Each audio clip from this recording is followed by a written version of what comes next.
The Pacific Northwest highways stretch for hundreds of miles through complete darkness, where the only company most truckers have is their headlights and whatever's waiting in the shadows beyond them. What would you do if you drove the same mile of highway for 3 hours without moving forward? How would you react if you opened your trailer to find something alive that shouldn't be there? Tonight, we're diving into 11 encounters that happened on these isolated roads, where professional drivers faced things that made them question everything they thought they knew about the open road.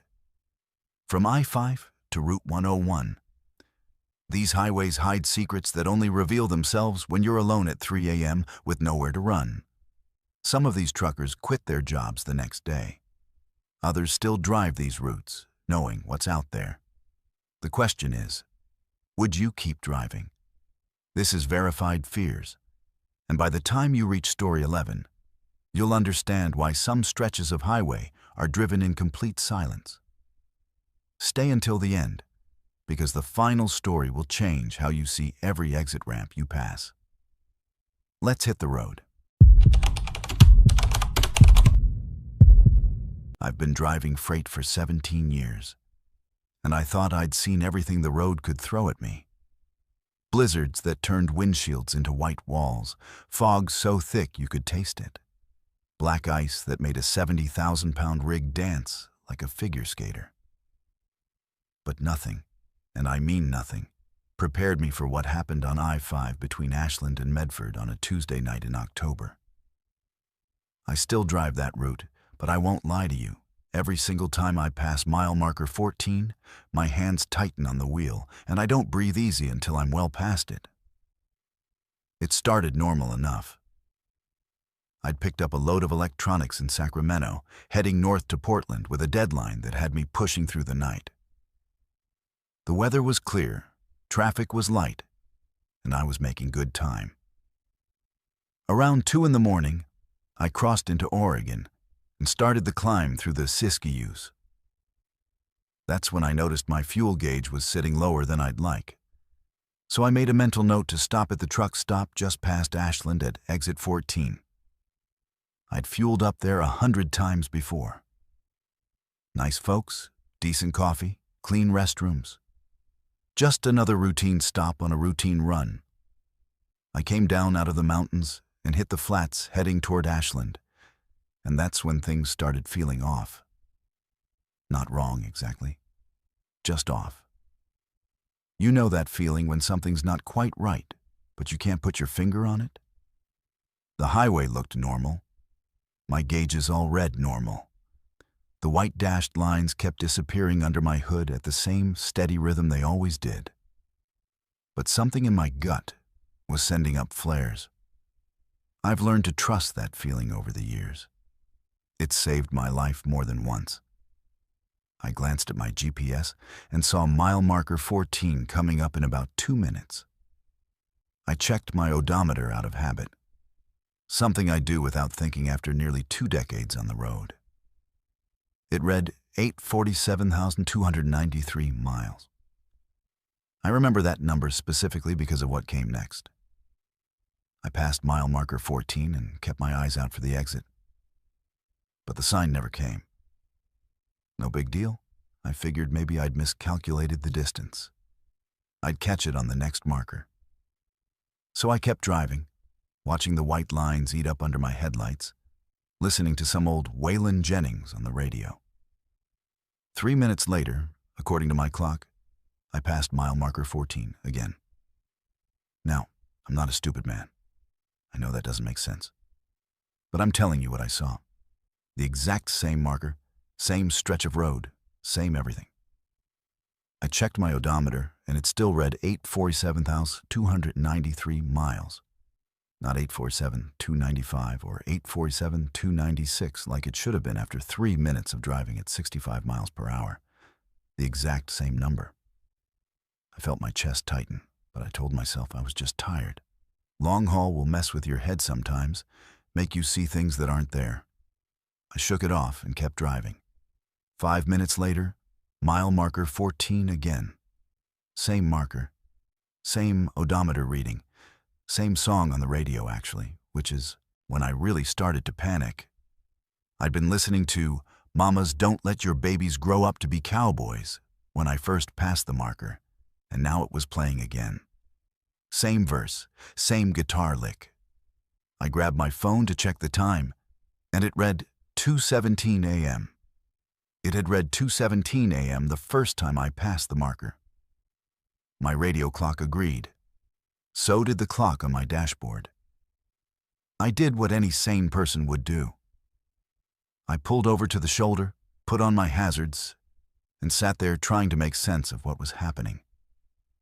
My CB radio was quiet, which was unusual for that time of night.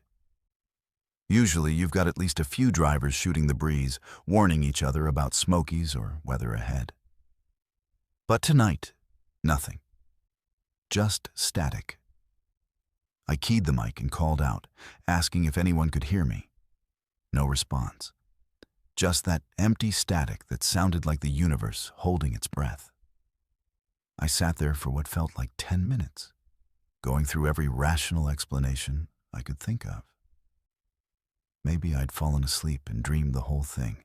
Maybe I'd had a stroke. Maybe there was a gas leak in the cab making me hallucinate.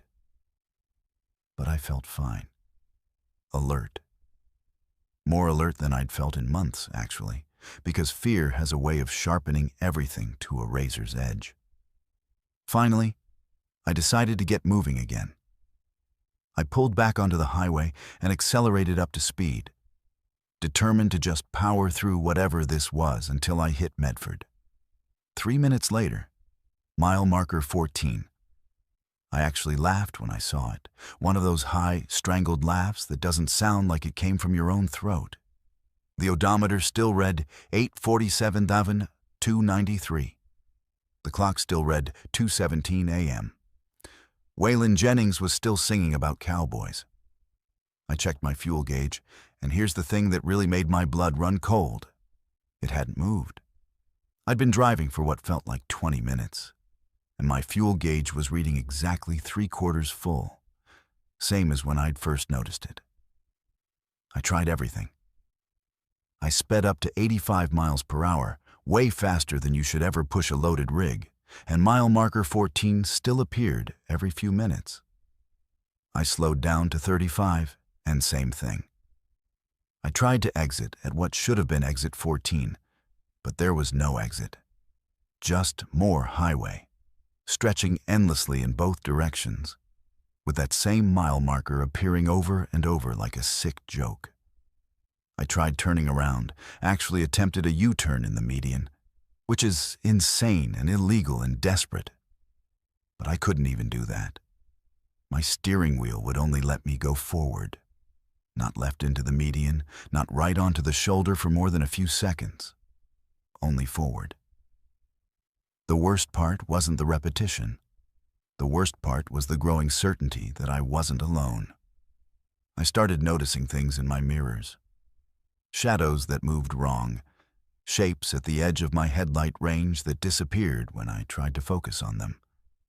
Once, I swear I saw another truck behind me. But when I blinked, it was gone. The CB kept crackling with bursts of something that might have been voices, but sounded like they were coming from underwater or another dimension entirely. I stopped trying to call out. I stopped doing anything except driving, watching that same mile marker appear again and again, feeling time stretch out like taffy.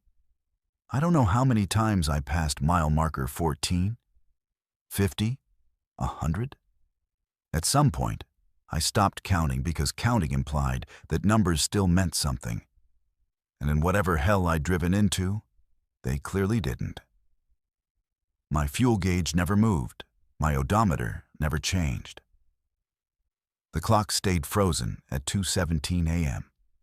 The same song played on a loop. Even though I tried changing stations, nothing else would come through. Just Waylon, singing about cowboys over and over until I wanted to rip the radio out of the dash. Then, just as suddenly as it started, it ended. I came around a gentle curve, and there ahead of me was mile marker 15. Not mile marker 14, 15. I actually cried when I saw it, tears streaming down my face as I kept driving, watching the markers count up like they were supposed to. 15, 16, 17. My odometer suddenly jumped forward, ticking up the miles I should have covered. My clock jumped too, and when I looked down, it read 10:43 a.m., not 2:17 a.m. Almost 9 hours had passed. I pulled into the first truck stop I found and called my dispatcher. Told her I'd had mechanical trouble and needed to rest. She was furious because I'd missed my delivery window. But I didn't care. I sat in that parking lot for 6 hours, drinking coffee and trying to convince myself I'd hallucinated the whole thing. But I couldn't explain the time. I couldn't explain the fuel, because my tank was still 3/4 full despite hours of driving. I couldn't explain the recording on my dash cam, which showed nothing but darkness and mile marker 14 flashing past over and over for 8 hours and 47 minutes straight. I finished that run eventually, made it to Portland, dropped my load, picked up another one heading south. But when I got to that stretch of I-5 between Ashland and Medford, I took exit 11 and drove through town instead. Took an extra 45 minutes, and I didn't care. I still do that, every single time. Because I've talked to other drivers since then. Quiet conversations in truck stops where nobody wants to speak too loud. And I'm not the only one. 3 other drivers I know have stories about that stretch of road. About time not working right, about mile markers that repeat, about hours that vanish or stretch or fold in on themselves like origami. The Highway Patrol doesn't want to hear about it. The State Transportation Department says there's nothing unusual about that section of road. But we know better. Those of us who drive the night shift, who spend our lives on these dark ribbons of asphalt stretching through the wilderness, we know the road has secrets.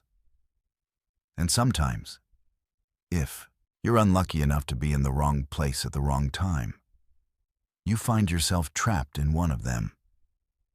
Mile marker 14 is still there. I see it every time I take the long way around, sitting there innocent as anything, just another marker on just another highway. But I won't pass it again. Not at night. Not ever. Because time is supposed to move forward. And when it doesn't, when you're caught in a loop you can't escape, you realize how thin the line is between the world we know and whatever's on the other side. And trust me, you don't want to find out what's waiting there. They train you for a lot of things in this business. How to handle a jackknife on black ice. What to do if your brakes fail coming down a mountain grade. How to secure a load so it doesn't shift and turn your trailer into a death trap. But nobody trains you for the moment you realize the person you stopped to help knows exactly what you're carrying. And they shouldn't. That's when you understand you're not dealing with a stranded motorist. You're dealing with someone who's been waiting specifically for you. It happened on Highway 101, about 20 miles south of Forks, Washington, in an area so remote that cell service is a joke and the only lights you see are your own headlights reflecting off the wet pavement. I was hauling high-end electronics from Seattle to a distribution center in Aberdeen, running behind schedule because of construction delays near Olympia. It was just past midnight, raining hard enough that my wipers could barely keep up, and I was the only vehicle on that stretch of road. Or so I thought. I came around a curve and saw the van pulled off on the shoulder with its hazards flashing. Nothing unusual about that. People break down all the time, especially on these rural highways where maintenance is sparse and help is far away. As I got closer, I could see it was a white cargo van, newer model, and there was a guy standing next to it waving his arms. He looked distressed, and I'm not the kind of person who can just drive past someone in trouble. I've got a daughter who drives these roads sometimes, and I'd want someone to stop for her. So I slowed down, pulled onto the shoulder about 50 feet ahead of the van, and grabbed my flashlight. The rain was coming down in sheets as I climbed out of the cab, and the guy jogged up to me before I could even reach his vehicle. That should have been my first warning sign. People who are genuinely broken down usually stay with their vehicle. But I was tired, focused on my schedule, and not thinking clearly. He was maybe 40, wearing a rain jacket and jeans, and he had this desperate look on his face that seemed real enough at the time. "Thank God someone stopped," he said, rain dripping off his hood. "My alternator died and my phone's dead. I've been stuck here for an hour." Standard breakdown story, nothing suspicious. But then he said something that made my blood turn cold. "You're hauling electronics, right? Seattle shipment?" I froze. My trailer was unmarked. No company logos, no indication of what was inside. Just a plain white refrigerated trailer that could have been carrying anything from frozen food to furniture. "How do you know what I'm carrying?" I asked, and I heard my voice change, getting harder. His expression shifted too, dropping that desperate act like a mask he didn't need anymore. He smiled, and it wasn't a friendly smile. It was the smile of someone who knows they've got you exactly where they want you. "Because we've been tracking your load since you left the distribution center," he said. And then he added something that proved these weren't just random highway robbers. "You're 3 hours behind schedule because of that accident on I-5 near Tacoma. You should have been through here at 9, but here you are at midnight, right on time for us." I backed up toward my truck, but I wasn't fast enough. 2 more guys appeared from behind my trailer, moving quick and coordinated. They must have been hiding in the brush when I stopped. One of them was talking on a radio, using CB codes.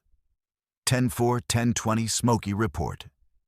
He knew the lingo like he'd spent years on the road. Later I'd find out I was right. These were former truckers who turned to organized cargo theft, using their insider knowledge to target specific loads on remote stretches of highway. "Keys," the first guy said, holding out his hand. I wasn't about to give him anything.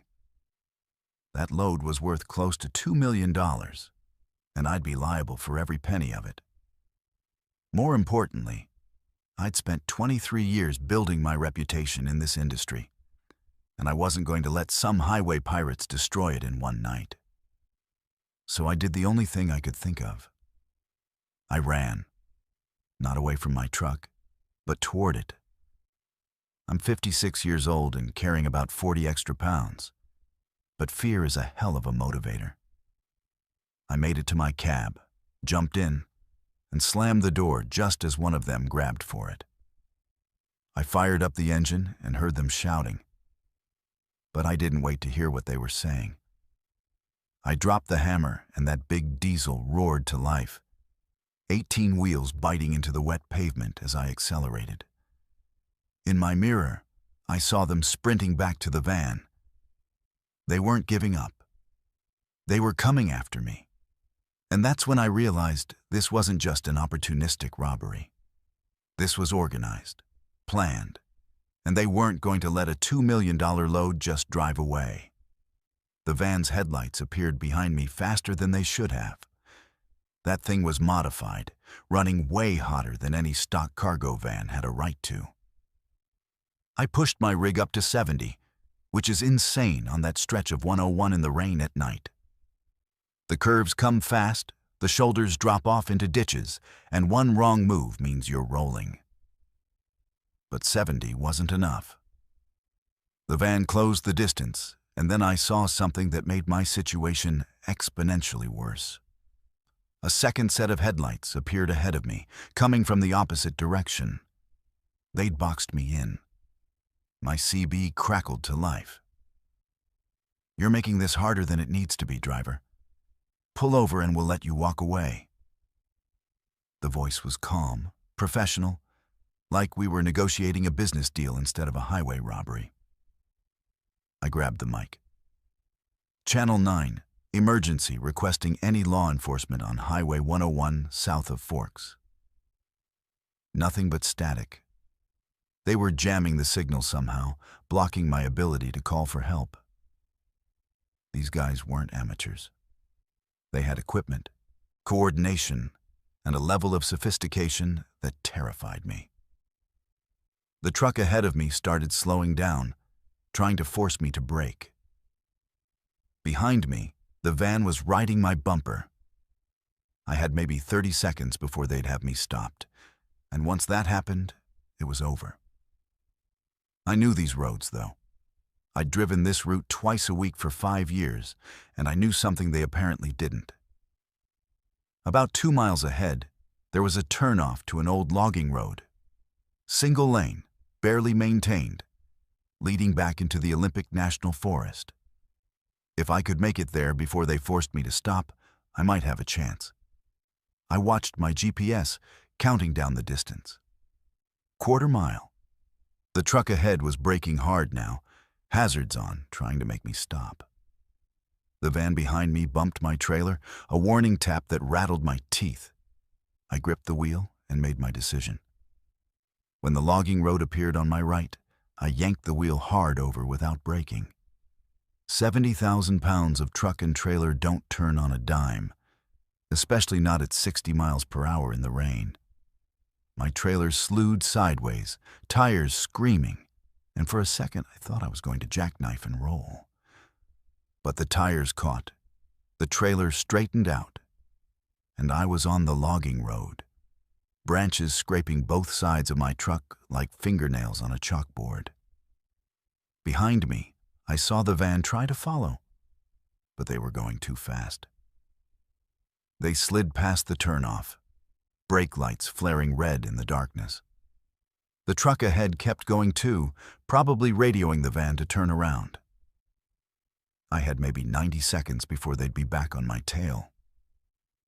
The logging road was narrow, rutted, and filled with potholes deep enough to swallow a tire. I couldn't see more than 20 feet ahead through the rain and the overhanging branches.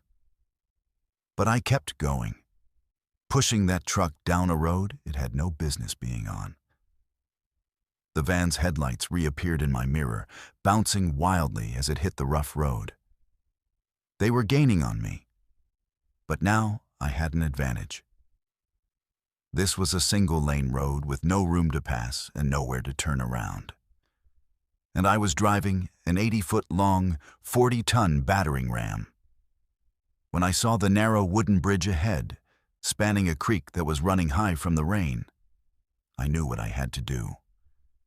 It was going to cost me my truck and probably my job, but it would save the load and maybe my life.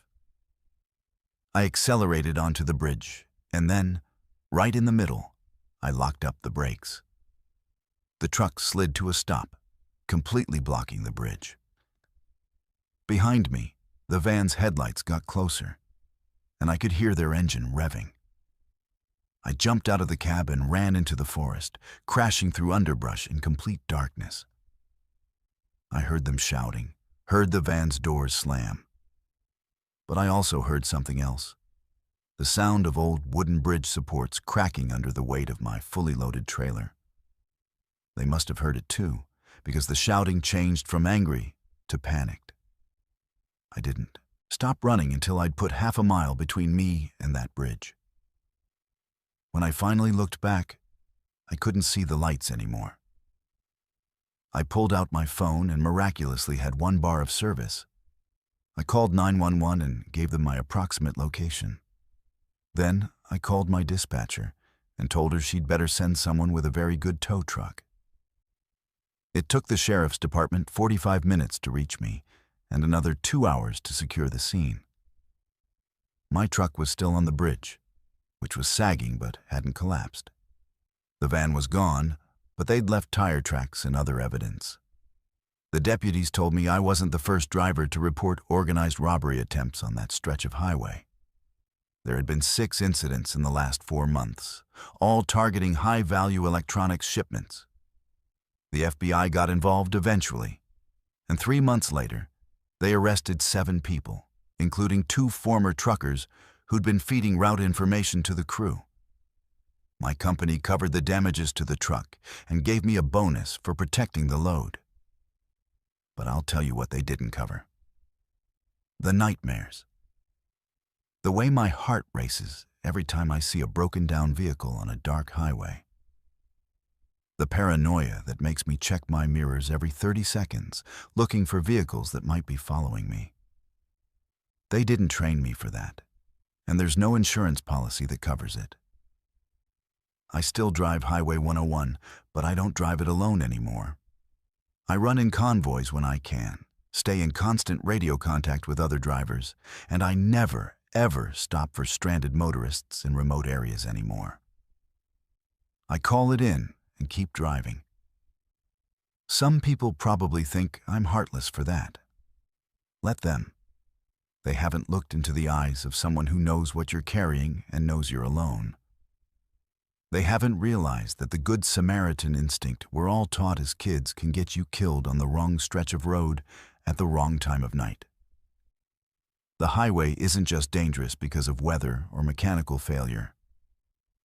Sometimes the most dangerous thing out there is another human being who's decided that your load is worth more than your life. There's something about complete silence that the human brain wasn't designed to handle. We're wired for noise, for connection, for the constant hum of civilization, even when we think we want peace and quiet.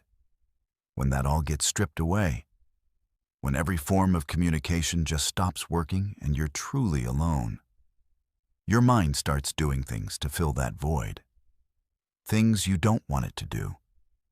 Things that make you question what's real and what your isolation-starved brain is manufacturing to keep you company.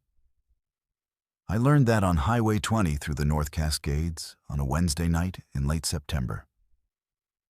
The highway is already remote enough during the day, cutting through some of the most isolated wilderness in Washington state. But at night, it becomes something else entirely.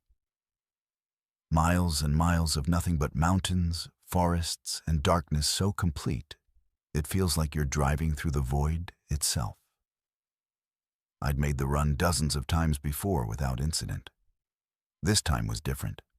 I was hauling machine parts from Seattle to Omak, running the night shift because the pay was better and the traffic was non-existent. My GPS showed 93 miles of Highway 20 ahead of me, mostly through North Cascades National Park, where there's nothing but wilderness and the occasional scenic overlook.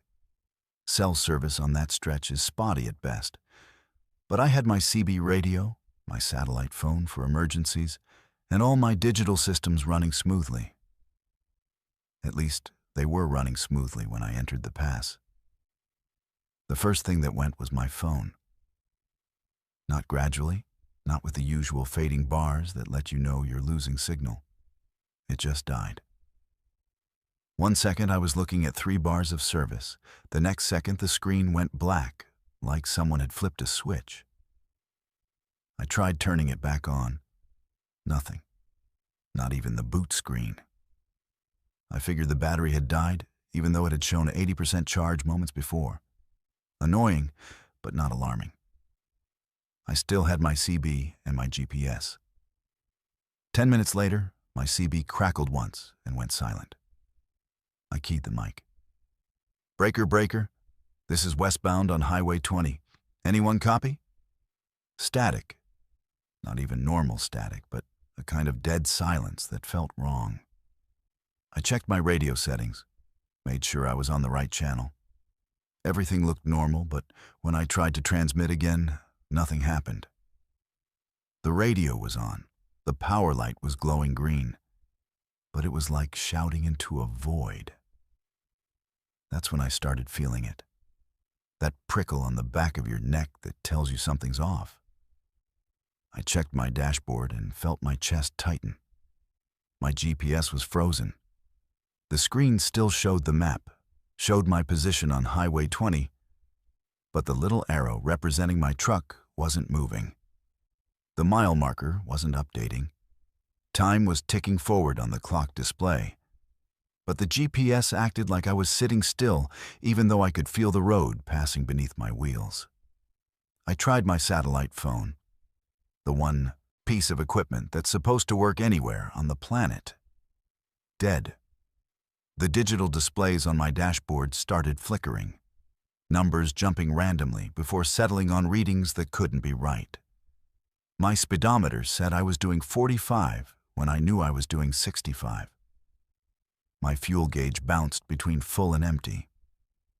Even my odometer seemed confused, the numbers rolling backward for a moment before freezing completely. Every electronic device in my cab had stopped working in the span of 15 minutes.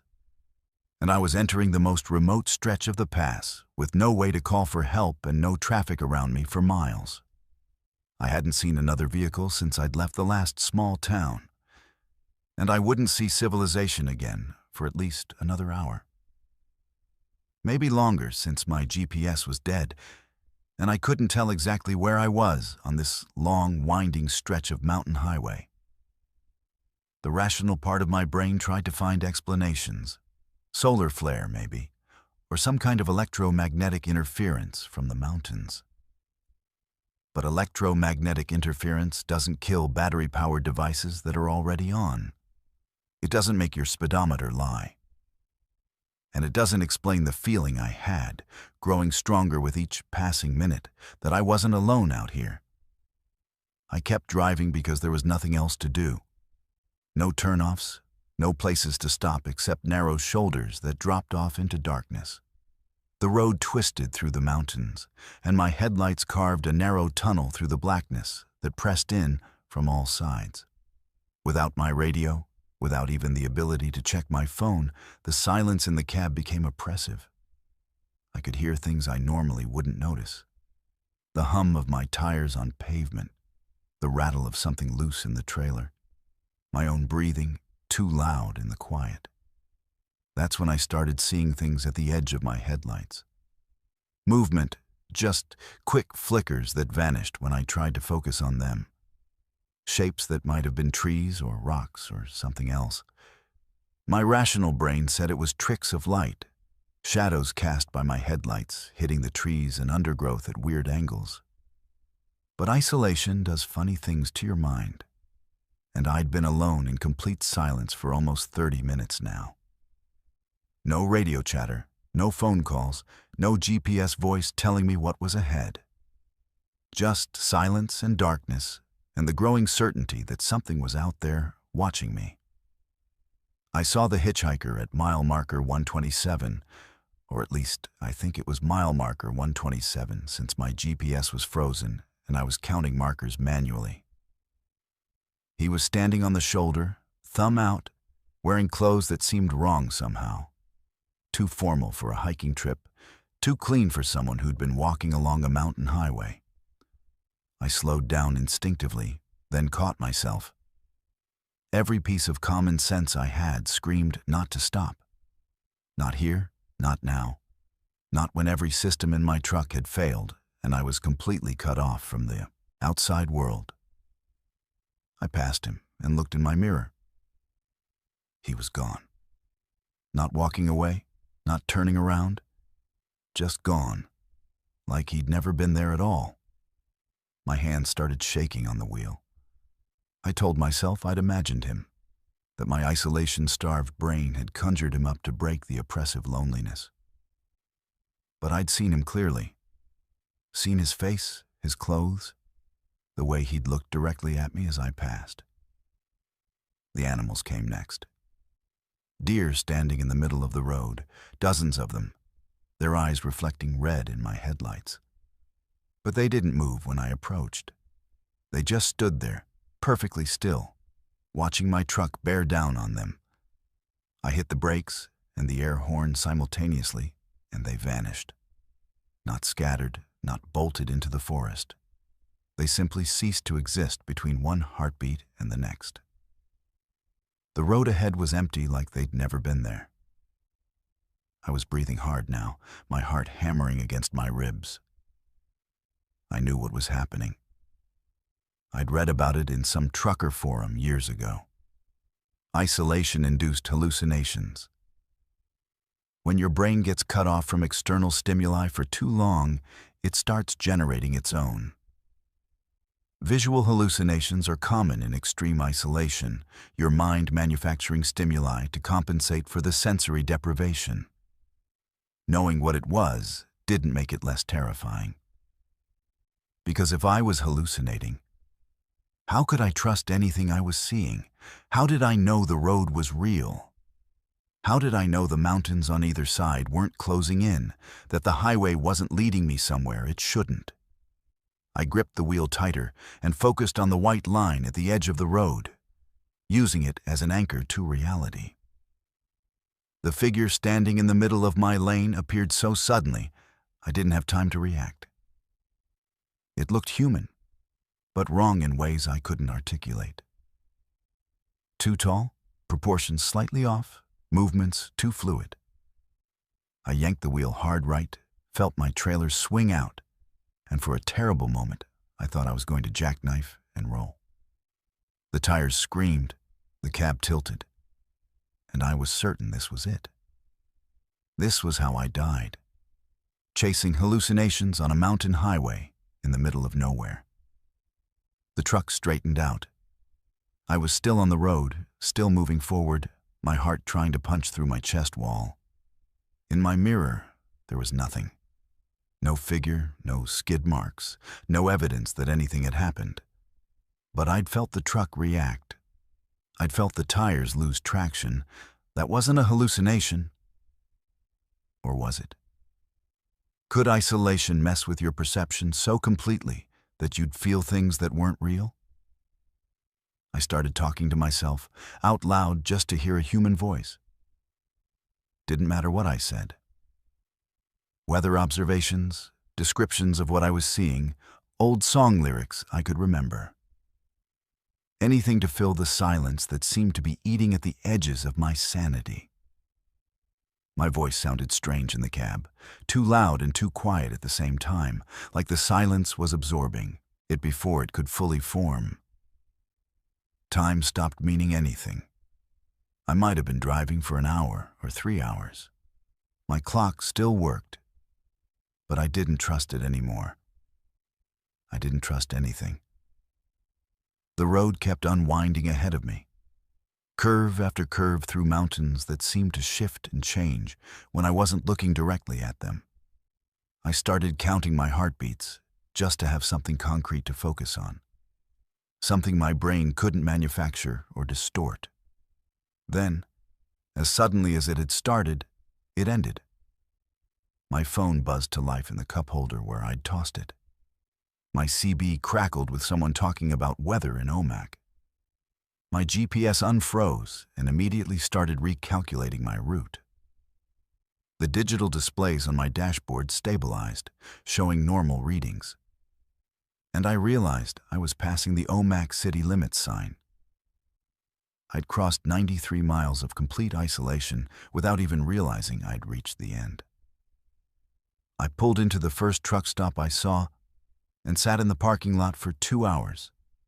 Just sat there with all my lights on, my radio playing, and other trucks around me. The dispatcher called asking why I'd gone dark for so long. I told her equipment failure, which was true enough. What I didn't tell her was that I'd spent those miles questioning reality, seeing things that couldn't be there, fighting off the kind of existential terror that comes from being truly, completely alone. I looked it up later. Electromagnetic anomalies in the North Cascades, documented cases of communication failures, magnetic interference from the mountain geology. All explainable, all rational. But that doesn't cover what I saw, what I felt, the certainty that something was out there in the darkness with me. Maybe it was all in my head. Maybe isolation and sensory deprivation created every bit of it. But I drive Highway 20 during the day now, when I can see the mountains and other traffic and my phone has signal. Because here's what they don't tell you about the human mind. It's not built for complete isolation. Strip away all connection, all communication, all proof that other people exist, and your brain starts filling in the gaps. And sometimes, what it fills them with is worse than any real threat could ever be. The monsters in isolation aren't the things that might be out there in the dark. They're the things your own mind creates when it's left alone too long with nothing but silence and shadows. I don't believe in Bigfoot. Or at least I didn't until February of last year. I'm the kind of person who needs proof, physical evidence, something concrete before I'll accept that something exists. I spent 31 years driving trucks through every corner of the Pacific Northwest without seeing anything I couldn't explain. Bears, elk, cougars, sure. Strange lights in the sky that turned out to be satellites or aircraft. Plenty of those. But nothing that made me question the fundamental understanding of what lives in these forests. That changed on Route 12 through White Pass on a night when the snow was coming down so hard I could barely see 20 feet ahead of my truck. I was hauling timber equipment from Yakima to Chehalis, a run I'd made at least 50 times before. White Pass isn't an easy drive, even in good weather. The road climbs to over 4,000 feet elevation, winds through the Cascade Mountains with steep drop-offs and tight curves. And in winter, it's treacherous enough that a lot of drivers refuse to run it at all. But I grew up in these mountains. Learned to drive in snow before I learned to drive on dry pavement. And the pay for winter runs through the pass is good enough to make it worth the risk. The snowstorm hit about halfway through the pass, one of those sudden mountain squalls that turns the world white in minutes. My visibility dropped to almost nothing. Just the red glow of my taillights reflecting off the snow and the vague outline of trees on either side of the road. I slowed down to 30 miles an hour, which was probably still too fast, but stopping wasn't an option. There was nowhere to pull over, no chains on my tires, because the road had been clear when I started the climb, and turning around was impossible. The snow was hypnotic in my headlights, thousands of flakes swirling and dancing, creating patterns that played tricks on your eyes. I'd been driving for maybe 20 minutes in whiteout conditions, my shoulders tense and my hands locked on the wheel, when something moved at the edge of my vision. Not the random movement of wind-blown branches or snow sliding off trees. Deliberate movement. Something large crossing the road from right to left about 30 yards ahead. I hit the brakes instinctively, felt my trailer start to slide on the snow-covered pavement, and eased off before I lost control completely. My headlights caught it full on for maybe 3 seconds. But those 3 seconds burned into my memory with a clarity that still wakes me up at night. It was walking upright on 2 legs, easily 8 or 9 feet tall, covered in dark hair that the snow was sticking to. The proportions were wrong for a human. Too broad through the shoulders and chest, arms that hung longer than they should. But it moved with purpose, with intelligence, placing each foot deliberately despite the deep snow. What froze me wasn't the size or the appearance. It was when the thing turned its head and looked directly at me. I saw its face in my headlights for less than a second. But I saw it clearly. Not a bear, not a person in a costume, not anything I had a reference point for. The eyes reflected light like an animal's. But the expression wasn't animal.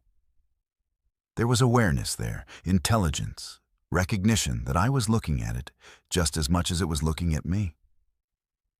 Then it was gone, disappearing into the trees on the left side of the road, like it had never been there.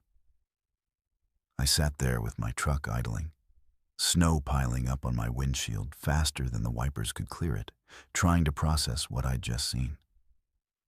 My hands were shaking. Not from fear exactly, though there was plenty of that. More from the fundamental shock of seeing something that wasn't supposed to exist.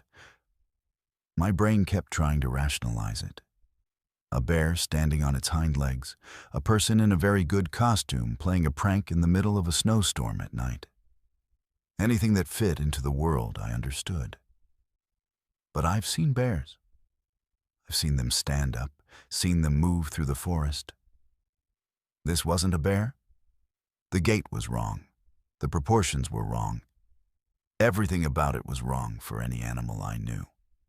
And no human, no matter how tall, moves through waist-deep snow with that kind of ease and power. I finally put the truck back in gear and continued down the pass, checking my mirrors every few seconds, like the thing might be following me. I made it to Chehalis around 5 in the morning, dropped my load at the distribution center, and drove to the nearest truck stop to fuel up and grab some coffee. I was exhausted, running on adrenaline and caffeine, and I still hadn't fully accepted what I'd seen. Part of me wanted to dismiss it as a trick of the snow and the darkness, my tired brain manufacturing something that wasn't there. But I kept seeing those eyes, kept remembering the way it had looked at me with unmistakable intelligence. I was doing my post-trip inspection, checking my trailer for damage from the rough drive through the pass, when I found it. On the driver's side of the trailer, about 7 feet up from the ground, there was a handprint. Not a smudge, not an accidental mark. A clear, distinct handprint pressed into the metal hard enough to dent it slightly. The print was enormous, easily twice the size of my own hand, with 4 fingers and a thumb that left impressions deep enough that I could feel them when I ran my fingers over the metal. I stood there staring at that print for a long time, feeling something shift in my understanding of reality. The metal of my trailer was cold and the dent was fresh, created sometime during the night. There was no way I'd had that damage before I started the run, because I'd done a thorough inspection in Yakima, which meant something had touched my trailer while I was driving through White Pass. Something with hands large enough and strong enough to dent industrial-grade steel. I took photos with my phone, dozens of them from every angle. I measured the handprint with my tape measure. Palm width was 11 inches. Finger length was close to 8 inches from base to tip. The thumbprint angled differently than a human thumb would, more opposing, more flexible. I'm not a scientist, but I've been around enough to know that no human has hands that size or that strong, and no bear paw looks anything like what was pressed into my trailer. I didn't tell anyone right away. Who would believe me? I barely believed it myself, and I had the physical evidence right there on my trailer. I finished my coffee, checked my route for the next load, and tried to act like everything was normal. But normal had shifted. I kept looking at those photos on my phone, kept going back to my trailer to make sure the handprint was still there, that I hadn't imagined it. About a week later, I was back through that area on another run. I stopped at a diner in Packwood, a little place called the Mountain View that's been there forever and serves breakfast all day. The waitress was an older woman, probably in her 60s, who'd lived in the area her whole life. I was sitting at the counter drinking coffee and working up the nerve to ask about what I'd seen when she noticed me staring out the window toward the mountains. "You see something out there?" she asked, refilling my cup without being asked. Her tone was casual, like she was asking about the weather. I hesitated, then decided I had nothing to lose. "I saw something on White Pass last week, during that big snowstorm. Something I can't explain." She nodded like I'd just told her the daily special. "They're more active in winter," she said simply. "Snow makes the forest quiet, easier to move around without being heard." I stared at her. "They?" She smiled, a knowing smile that said she'd had this conversation before. "Honey, you're not the first driver to see them up there, and you won't be the last. This whole area, from White Pass through the Gifford Pinchot It's their territory. Has been for longer than we've been here. Most folks don't talk about it because they don't want to sound crazy, but those of us who live here know. We've all seen signs. Tracks in the snow that don't match any known animal. Trees twisted and broken 8 feet off the ground. Sounds in the forest that don't fit anything natural. She said it so matter-of-factly, like she was discussing deer or elk, just another part of the local wildlife. I showed her the photos of the handprint on my trailer. She studied them carefully, then nodded. That's consistent with other evidence I've seen. You're lucky, actually. Most people just get a glimpse or find tracks. To have a clear sighting and physical evidence, that's rare. I asked her why more people don't know about this, why it's not bigger news. She shrugged. Who's going to believe it? You got evidence right there on your trailer, and I bet you haven't told anyone official, because you know how it sounds. She was right. I hadn't filed a report, hadn't called any wildlife authorities or research organizations. Because saying, I saw Bigfoot, and here's a handprint to prove it, sounds insane, even with photographic evidence. The scientific community dismisses these encounters as misidentifications or hoaxes. The media treats it as entertainment. And most people, like me before that night, simply don't believe these creatures exist despite decades of consistent reports from credible witnesses across the Pacific Northwest. But I know what I saw. I know what touched my trailer hard enough to leave a permanent impression in the metal. And I know that the forests of the Pacific Northwest contain things we don't fully understand. Species that have learned to avoid human contact so effectively that they might as well be ghosts. The handprint is still on my trailer. I never had it buffed out or repaired. It serves as a reminder that the world is stranger than we give it credit for, and that seeing something with your own eyes doesn't always mean others will believe you. I still drive Route 12 through White Pass regularly. Every time I make that run, especially in winter, I watch the tree line more carefully. I've never seen it again, whatever it was. But I've found tracks a few times in the snow at rest stops, massive footprints that stretch 18 inches long and show 5 distinct toes. I photograph them, measure them, add them to the collection of evidence on my phone that I know most people will dismiss as fabrication or misidentification. The thing is, I don't need them to believe me. I was there. I saw it. I have the physical evidence on my trailer that something touched my rig that night. Whether people call it Bigfoot, Sasquatch, or just an unknown primate species that science hasn't documented yet, I know it exists. I looked it in the eyes, and it looked back at me with an intelligence that was unmistakable and profound.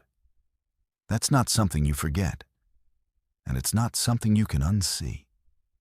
The forests here are old, deeper and more remote than most people realize.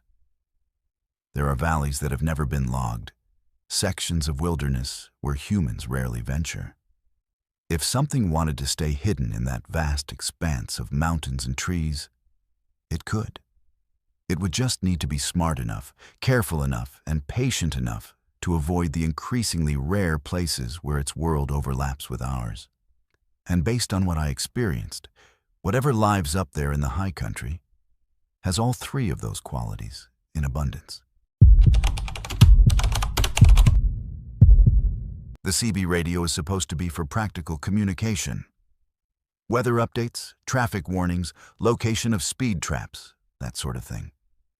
You get used to the voices, the handles drivers use, the casual way people share information that keeps everyone safe on the road. What you don't expect is to hear someone calling for help on a frequency that shouldn't have anyone on it, describing a location you're approaching, begging you to slow down because their brakes just failed. And you definitely don't expect to learn that the voice belongs to someone who died 15 years ago on the exact same stretch of highway you're currently driving. I was running westbound on I-84 through the Columbia River Gorge, hauling automotive parts from Boise to Portland on a foggy November night.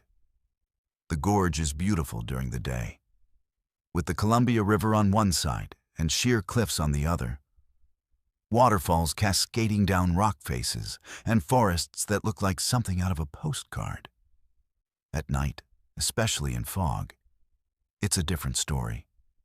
The curves come faster than you remember, the drop-offs are invisible, but you know they're there, and the moisture makes everything slick. Around milepost 42, near where the Bonneville Dam exit comes up, my CB crackled to life with a transmission that made my blood run cold. The voice was panicked, breathless, speaking too fast. "Anyone eastbound near Bonneville, I need help. My brakes are gone. I'm doing 70 and I can't slow down. The grade's getting steeper and I can't stop. Somebody call for help. Please, I've got a wife and 2 kids." I grabbed my mic immediately. "Breaker, breaker, driver in distress near Bonneville. This is westbound at your 20. What's your handle and location?" Nothing. Just static. Then the voice came back, even more frantic. "The steering's getting harder. I think something's wrong with the hydraulics. I can't keep it in the lane. Oh God, I'm crossing the center line. I'm going into oncoming traffic." My heart was hammering. I was approaching milepost 42, scanning both lanes for a truck in trouble. The fog was thick enough that I could only see maybe 50 feet ahead, but there was no traffic around me. No eastbound trucks, no westbound traffic, except me. I keyed the mic again. "Driver, I'm right here. I don't see you. What's your exact location? Give me landmarks."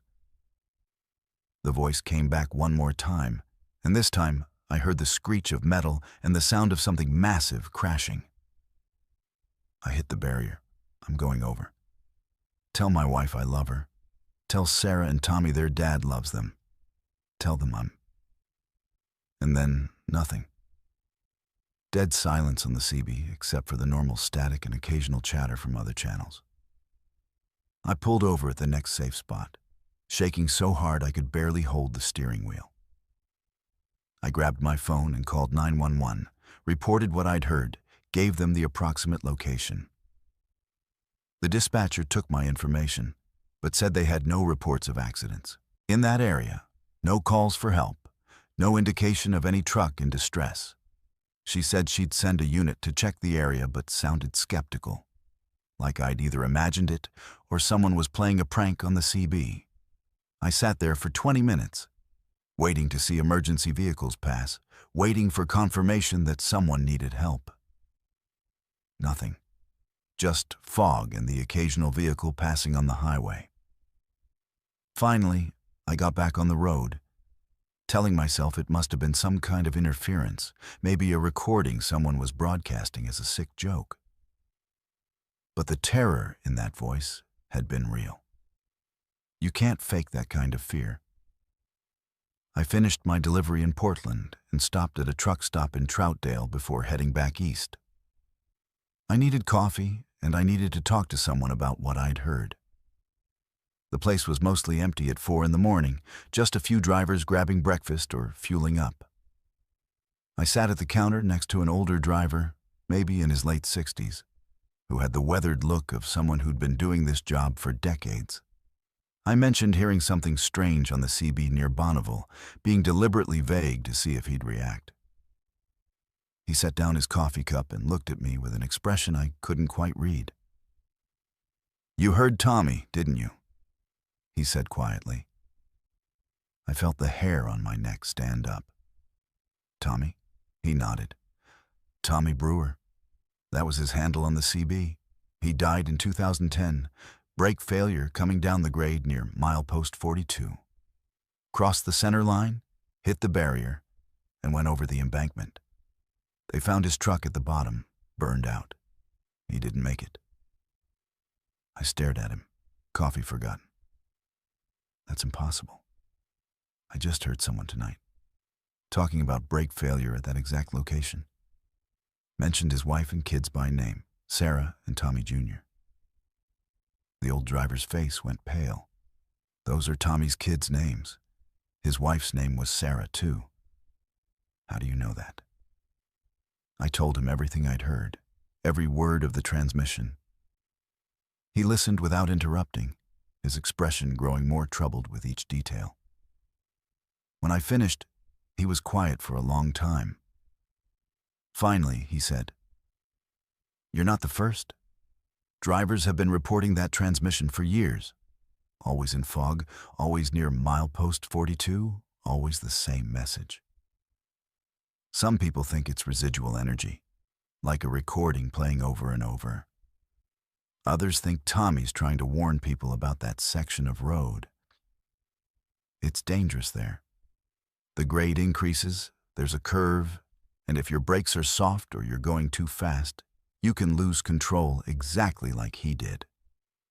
He pulled out his phone and showed me a news article from 2010. There was a photo of a man in his 30s, smiling at the camera, standing next to a Peterbilt. Thomas "Tommy" Brewer, killed in a single vehicle accident on I-84 near Bonneville Dam, survived by his wife Sarah and 2 children, ages 6 and 8.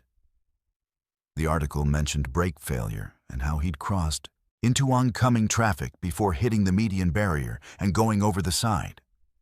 Reading my own experience in that 15-year-old article made my hands shake.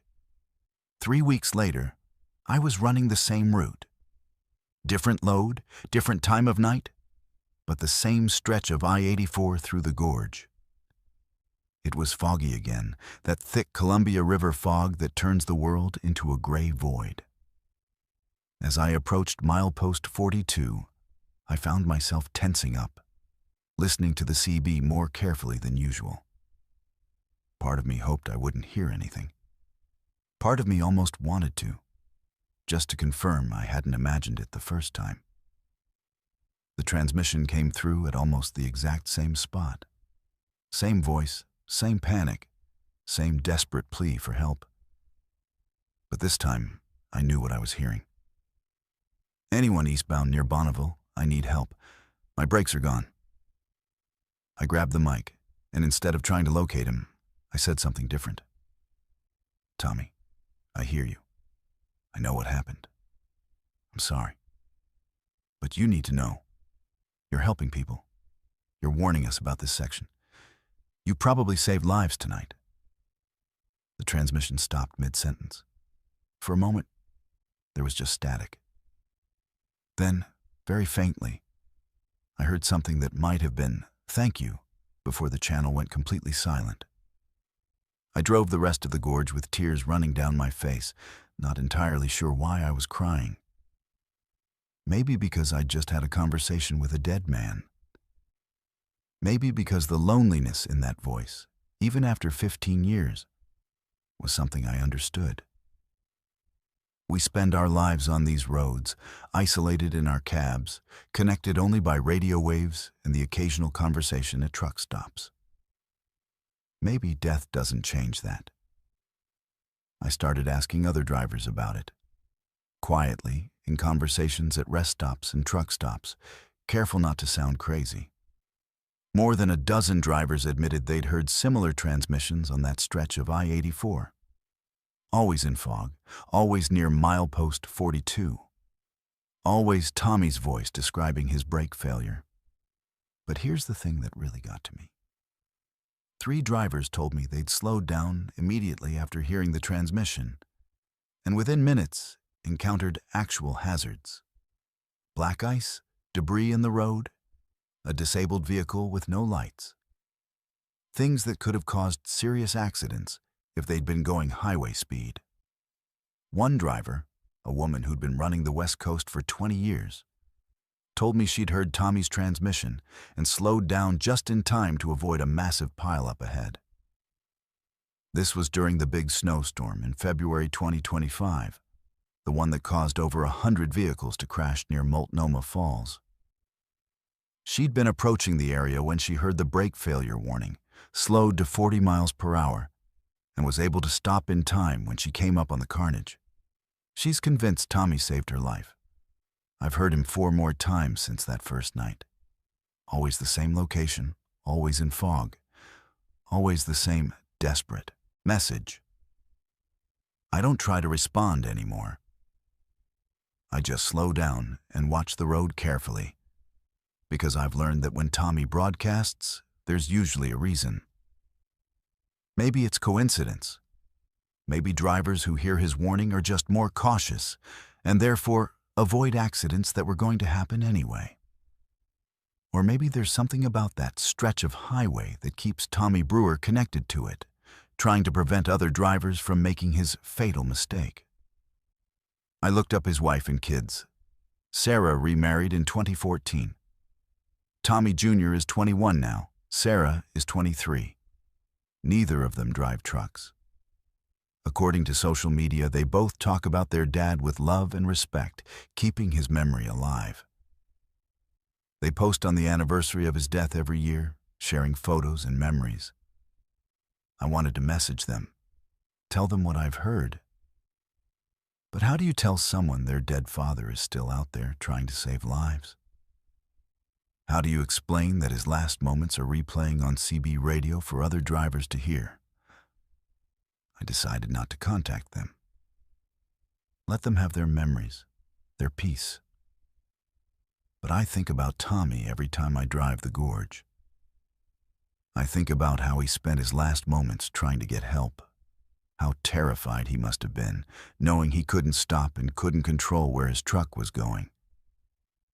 And I think about how, even in death, he's still trying to help other drivers, still broadcasting his warning, still trying to prevent what happened to him from happening to someone else.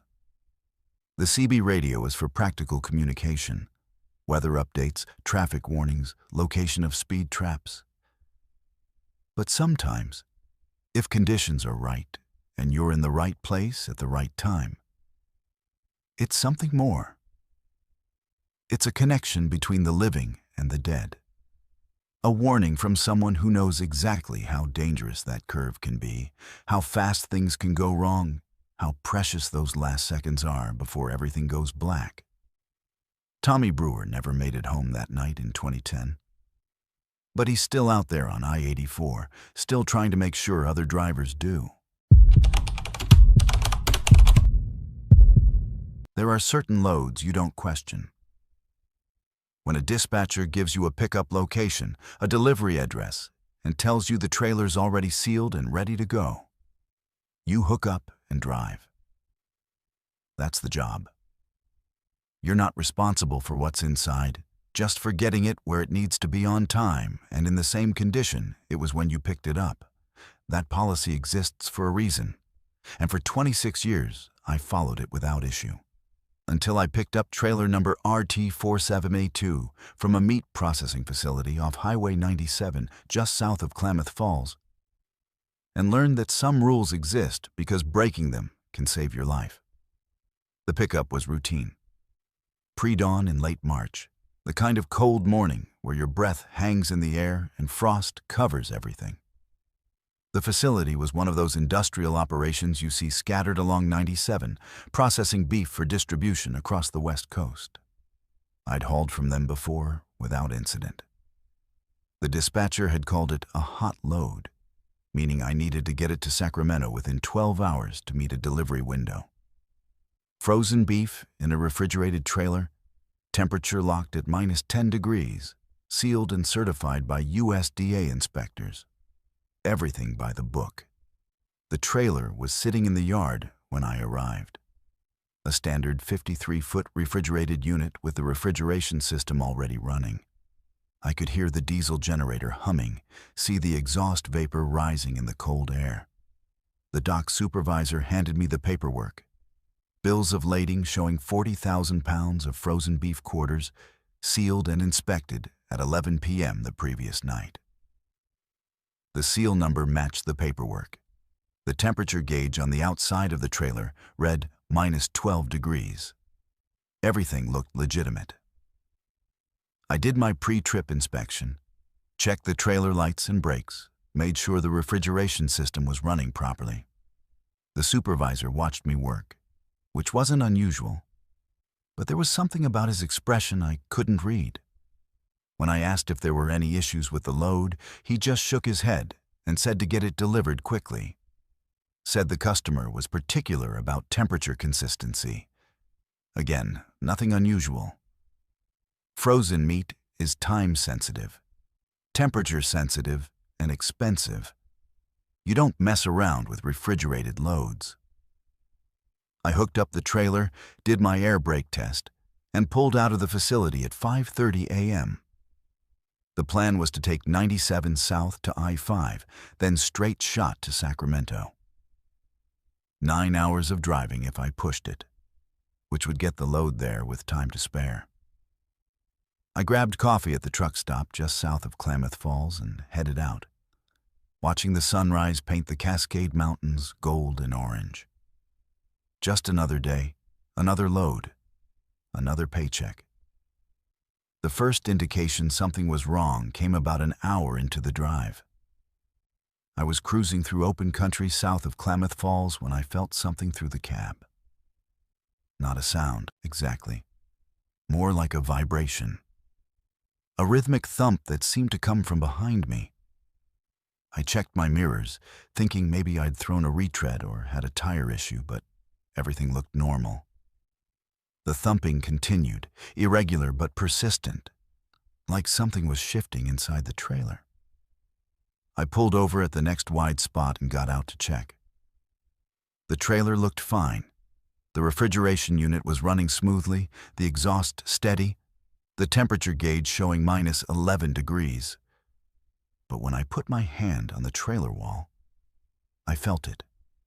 A definite vibration, something moving inside. Cargo shift, I told myself.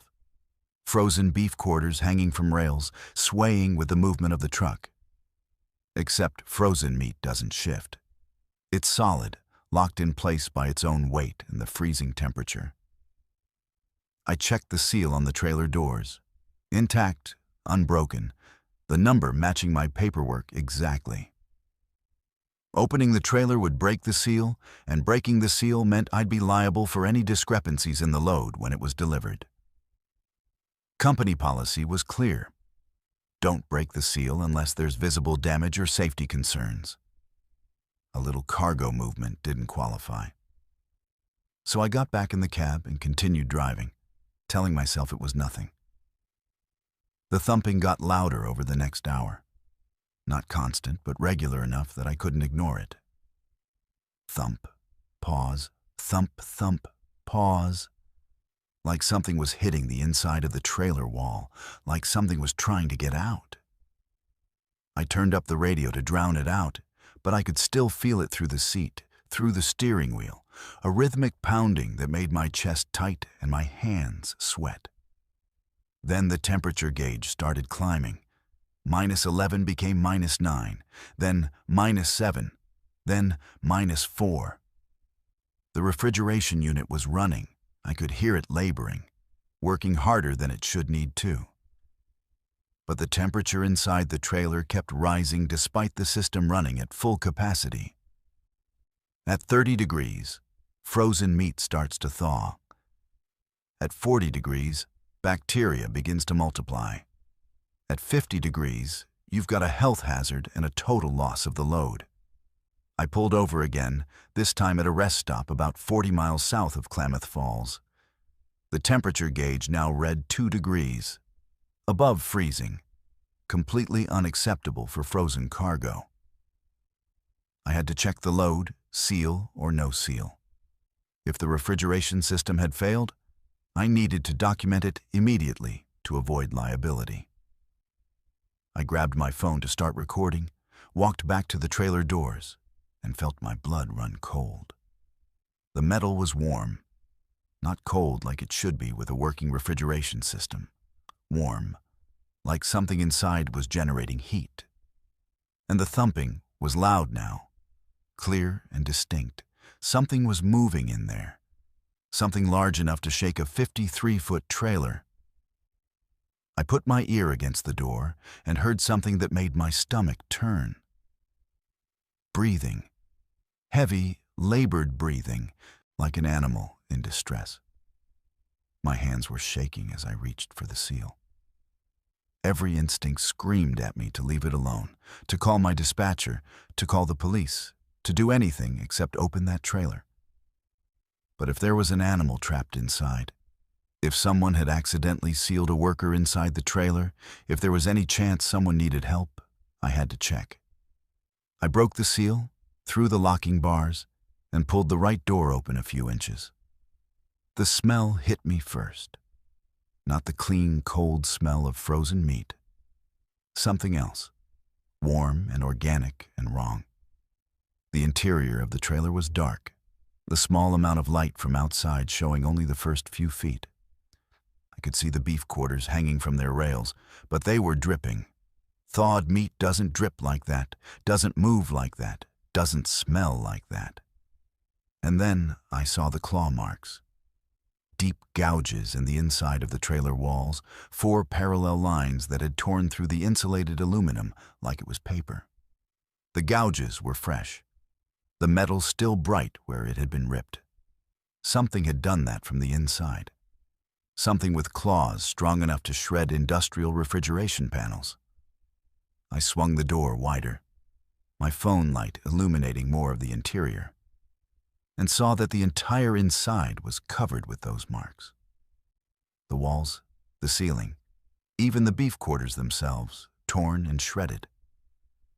Something moved in the darkness at the back of the trailer. Something large. I slammed the door and ran back to my cab, my heart trying to punch through my ribcage. I locked the doors, grabbed my CB radio, and called for help. Police, animal control, anyone. The dispatcher on the other end asked me to repeat myself, said I wasn't making sense. I tried to explain there was something alive in my trailer, something that shouldn't be there, something that had torn through frozen meat and metal. While I was on the radio, the thumping intensified. The entire trailer was rocking now, like something inside was throwing itself against the walls. I started the engine, ready to unhook and leave the trailer there, when I heard the sound that still wakes me up at night. Metal tearing, the sound of claws ripping through aluminum from the inside. I looked in my mirror and saw the side of the trailer bulging outward, the metal stretching, beginning to split. I didn't wait to see what came out. I released the trailer brakes, pulled the 5th wheel release, and drove away from that trailer faster than I've ever driven in my life. In my mirror, I saw the trailer rocking violently, saw the metal split open along one side. I didn't stop to see what emerged. I just drove until I reached a town, pulled into the first police station I found, and reported everything. The police were skeptical until they pulled up the security footage from the rest stop. It showed my truck arriving, showed me opening the trailer, showed me running back to my cab. And it showed something coming out of that trailer after I left. Something the officers wouldn't describe in detail, just said it was unidentified, and that they'd called in state wildlife officers and federal authorities. They impounded my truck, questioned me for 6 hours, and finally released me with instructions not to discuss what I'd seen. Here's where it gets stranger. When my company tried to file an insurance claim for the lost load and damaged trailer, they discovered the trailer number RT4782 didn't exist in any database. Not in the federal DOT system, not in the refrigeration unit manufacturer's records, not in any rental or leasing company database. The paperwork I had was legitimate, but the trailer itself had no history. No registration, no maintenance records, no proof it had ever been manufactured. The meat processing facility in Klamath Falls denied ever loading that trailer. Their records showed no outbound shipments on the night in question. The dock supervisor I'd talked to wasn't employed there and couldn't be located. The seal number on my paperwork didn't match any seal in their inventory. It was like the entire pickup had never happened, except for the fact that I had a trailer that was very real until something tore its way out. I never found out what was in that trailer. The federal authorities took over the investigation and refused to share information. The rest stop where I'd abandoned the trailer was closed for 3 days, while teams in hazmat suits cleaned the area. Local news reported a chemical spill, but the drivers I talked to who were there said they saw cages and heavy restraints being loaded into unmarked vehicles. I don't haul refrigerated loads anymore. Can't do it. Every time I see a reefer trailer, I remember that sound. The breathing, the claws on metal, the warmth coming from something that should have been frozen solid. I remember the claw marks and the way the meat was shredded and the knowledge that something was in there that shouldn't exist, shouldn't be possible. Sometimes late at night, I think about what I didn't see. What came out of that trailer after I drove away. What had been sealed inside and transported to God knows where for God knows what purpose. And I think about all the other pre-sealed trailers out there, moving across the highways, their contents unknown and unquestioned. How many of them contain exactly what the paperwork says? And how many of them contain something else? Something that's alive when it shouldn't be. Something with claws. Something that's breathing in the darkness, waiting for someone to break that seal and open the door. There are things in this world that make you feel small in a way that goes beyond physical size. Standing at the edge of the Grand Canyon does it. Looking up at a sky full of stars on a moonless night does it. And driving Route 1001 along the Oregon coast at 3 in the morning when the fog rolls in from the Pacific does it. That feeling of being insignificant, of being utterly alone in the face of something vast and indifferent. I've felt it dozens of times on that stretch of highway. But only once did I feel something else mixed in with that smallness. Something that made every primitive instinct in my body scream at me to run, to hide, to get as far away as possible from whatever was moving in that fog. I was hauling produce from the farms around Salem down to distributors in southern Oregon, running the coast route because the weather report said Highway 5 was backed up with construction. Route 101 along the coast is longer but scenic, and I didn't mind the extra time. The pay was the same regardless of which route I took, and watching the sun set over the Pacific Ocean beats staring at endless farmland any day. I'd made this run maybe 30 times before. Knew every curve and turnoff, knew where the good coffee was and which rest stops had the cleanest bathrooms. The fog started around Cannon Beach, which wasn't unusual for that time of year. October on the Oregon coast means fog, sometimes so thick you can barely see the center line of the highway. It rolls in off the ocean in banks that look solid enough to touch, reducing visibility to almost nothing and making the world feel like it's shrinking down to just you and 20 feet of wet pavement. I'd driven through plenty of fog before. This felt different from the start. It was too dense. Fog usually has some variation to it. Some places where it's thinner and you can see a little further. Some places where it thickens up but then clears again. This was like driving into a wall. One moment I could see the ocean on my left and the forested hills on my right. The next moment I was completely blind, except for my own headlights reflecting back at me from the white void ahead. I slowed down to maybe 30 miles per hour, which felt too fast, but stopping wasn't an option. There was nowhere to pull over safely, and sitting still on a highway in zero visibility is asking to get rear-ended. The temperature inside my cab dropped suddenly, at least 10 degrees in the span of maybe 20 seconds. I could see my breath condensing in the air, which didn't make sense because my heater was running full blast. The windows started fogging up on the inside, and when I reached out to wipe the windshield clear, the glass was ice cold. Not just cool from the outside air, but genuinely cold, like I'd touched metal that had been sitting in a freezer. That's when I felt the first vibration. It came up through the wheels, through the frame of the truck, through my seat and into my spine. A deep, subsonic rumble that I felt more than heard, like distant thunder. Except it didn't fade. It just kept going, steady and rhythmic, matching something that might have been breathing if breathing could shake 18 wheels and 40 tons of truck and cargo.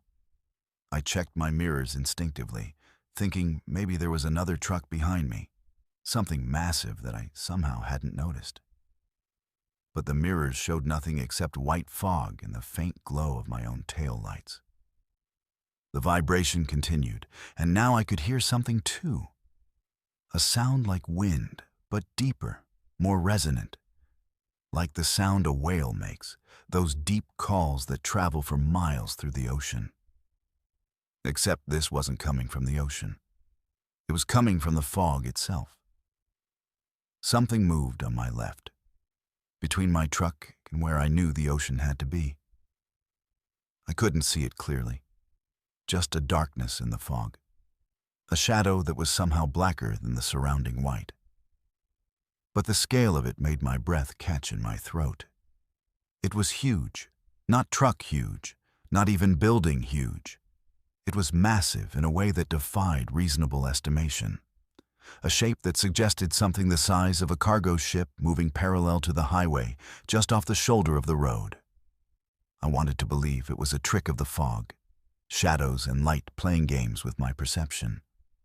But the vibration was stronger now, rhythmic and deliberate, and I realized with growing horror that I was feeling footsteps.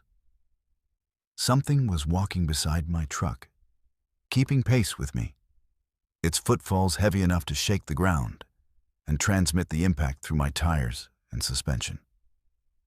Each step sent a pulse through the frame of my truck that I could feel in my chest, in my teeth, in the base of my skull. The fog swirled, and I caught another glimpse of the shape. An outline, vague and indistinct, but definitely there. It was upright, bipedal maybe, but the proportions were all wrong. Too tall, too broad, limbs that seemed too long and moved in ways that didn't match any animal I'd ever seen. And then I saw what might have been an eye. A pale luminescence in the darkness, reflecting my headlights the way an animal's eyes reflect light, but enormous. The size of a dinner plate, maybe larger, positioned at least 30 feet off the ground. I did what any rational person would do. I accelerated. Not much, because visibility was still almost zero and I wasn't suicidal. But I pushed my speed up to 45, then 50, trying to outrun whatever was out there in the fog. The vibration intensified, the footsteps coming faster, and I realized with sick certainty that it was matching my speed. When I sped up, it sped up. When I slowed down slightly to navigate a curve, it slowed down. It was pacing me, staying parallel to my truck like it was curious, like it was studying me. The breathing sound got louder. I'm calling it breathing because I don't know what else to call it. But it was like nothing I'd ever heard, deep and slow and wet, like air moving through something massive and organic. It seemed to come from everywhere at once, from the fog itself. And each exhalation made the temperature drop another degree. My windows were frosting over now, actual ice forming on the inside of the glass, which shouldn't be possible. The defrost was running full blast, but couldn't keep up with whatever was stealing the heat from inside my cab. I grabbed my CB radio with shaking hands and keyed the mic. "Breaker, breaker. Anyone on a 101 near Cannon Beach, do you copy?" Static. I tried again, running through different channels.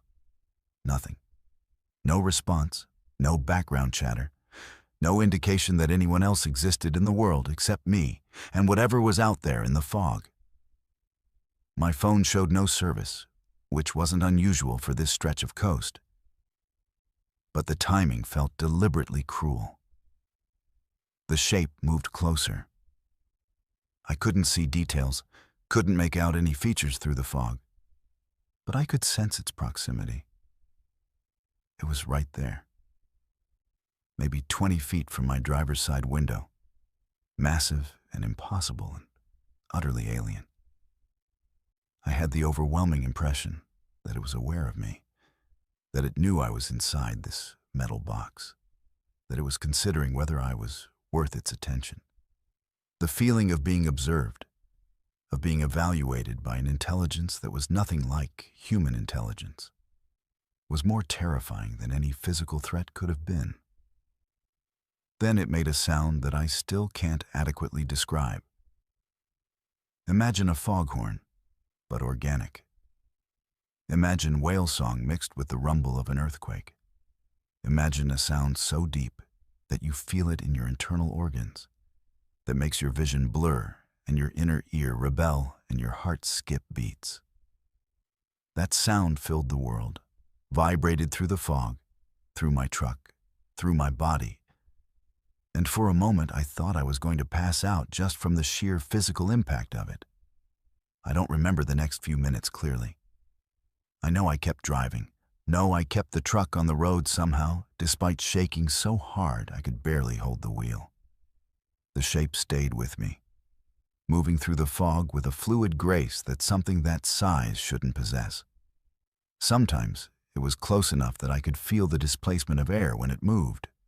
Other times it fell back slightly, and I'd think maybe it had lost interest, maybe it was leaving.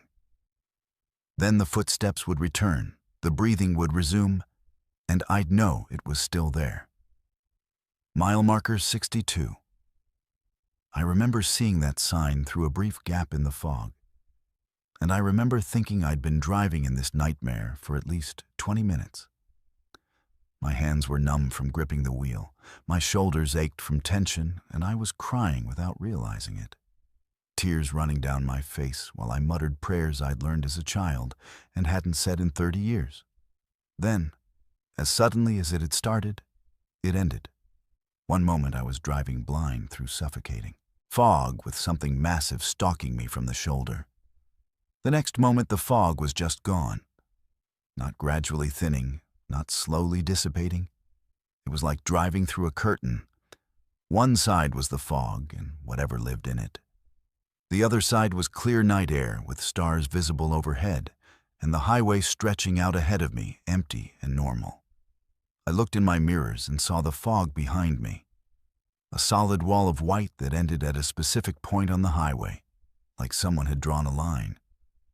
The fog didn't move past that point. It just sat there, thick and impenetrable, and I swear I could see something massive moving inside it. A shadow darker than the surrounding white, pacing back and forth along that invisible boundary, like it couldn't or wouldn't cross.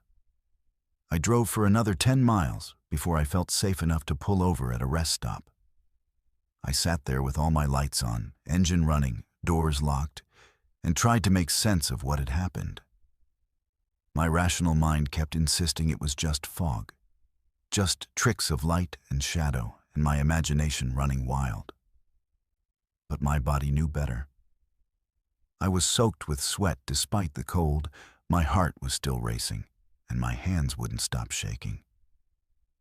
I went into the rest stop to use the bathroom and splash water on my face, and found an older man, probably in his 70s, standing at the sink. He took one look at me and said, "You came through the fog." Not a question, a statement. I nodded, not trusting my voice. He nodded back. "Native folks around here have stories about that stretch of coast. They say when the fog rolls in like that, thick and solid, it brings something with it. Something old. Older than the trees, older than the mountains. They call it different names in different languages, but the meaning is the same. The thing that walks in the fog." He told me about Amhuluk, a creature from Kalapuya legends associated with fog and water and drowning. About fog walkers that Native American tribes warned about for centuries before white settlers arrived. about other drivers who'd reported similar experiences, seeing massive shapes in the fog along that exact stretch of coastline, feeling footsteps that shook their trucks, hearing sounds that seemed to come from something too large to exist on land. I asked him if he believed the stories. He gave me a look that was equal parts pity and understanding. Doesn't matter what I believe. Matters what you know now. You've seen it. Felt it. That changes a person. He was right. I knew what I'd experienced. I'd felt something massive moving in that fog, something that made my truck feel like a toy, that made me feel like an insect under observation. I finished my delivery that morning and took Highway 5 back north. Longer route, more traffic. But I didn't care. I haven't driven 101 past Cannon Beach at night since then, especially not when the weather forecast mentions fog. Other drivers have told me I'm being superstitious, that let my imagination get the better of me. Maybe they're right. Maybe it was all just unusual fog conditions and my tired brain conjuring monsters. But I know what I felt. I know what I heard. And I know that somewhere off the Oregon coast, when the fog rolls in thick and cold and unnatural, something moves within it. Something massive and ancient and utterly indifferent to human understanding. The coastal Native Americans knew about it long before we built highways through their territory. They knew enough to respect it, to avoid it, to understand that some things exist whether we choose to believe in them or not. The fog still rolls in along that coast, thick and white and impenetrable. And sometimes, if you're unlucky enough to be driving through it at the wrong time, you'll feel the vibrations. You'll hear the breathing. You'll see the shadow darker than the fog itself. And you'll know that you're not alone out there. That you're sharing that stretch of highway with something that was here long before roads existed, and will be here long after they've crumbled away. The only question is whether it will decide you're worth its attention. I hope you never have to find out. Loneliness is the default state for long-haul truckers. You get used to it. The hours and hours alone in your cab, with nothing but highway and your own thoughts. That's why when you find a convoy, when you fall in with other trucks heading the same direction and everyone's chatting on the CB, it feels good. It feels like community. Like you're part of something larger than just one person hauling freight across empty miles. That's what I thought when I joined the convoy on I-5 through Siskiyou Pass on that clear October night. 7 trucks running together, voices friendly on the radio, everyone watching out for each other. It felt good right up until the moment I realized none of them should have been there. I was southbound from Portland to Sacramento, hauling electronics through some of the most dangerous highway in the Pacific Northwest. Siskiyou Pass sits at over 4,000 feet elevation on the California-Oregon border, with grades steep enough to burn out brakes and curves sharp enough to flip a truck if you take them too fast. More than half the accidents on that stretch involve commercial trucks. I'd made the run dozens of times, and I always approached the pass with respect and caution. It was just past midnight when I started the climb toward the summit. Traffic was light, which was normal for that time of night in late October.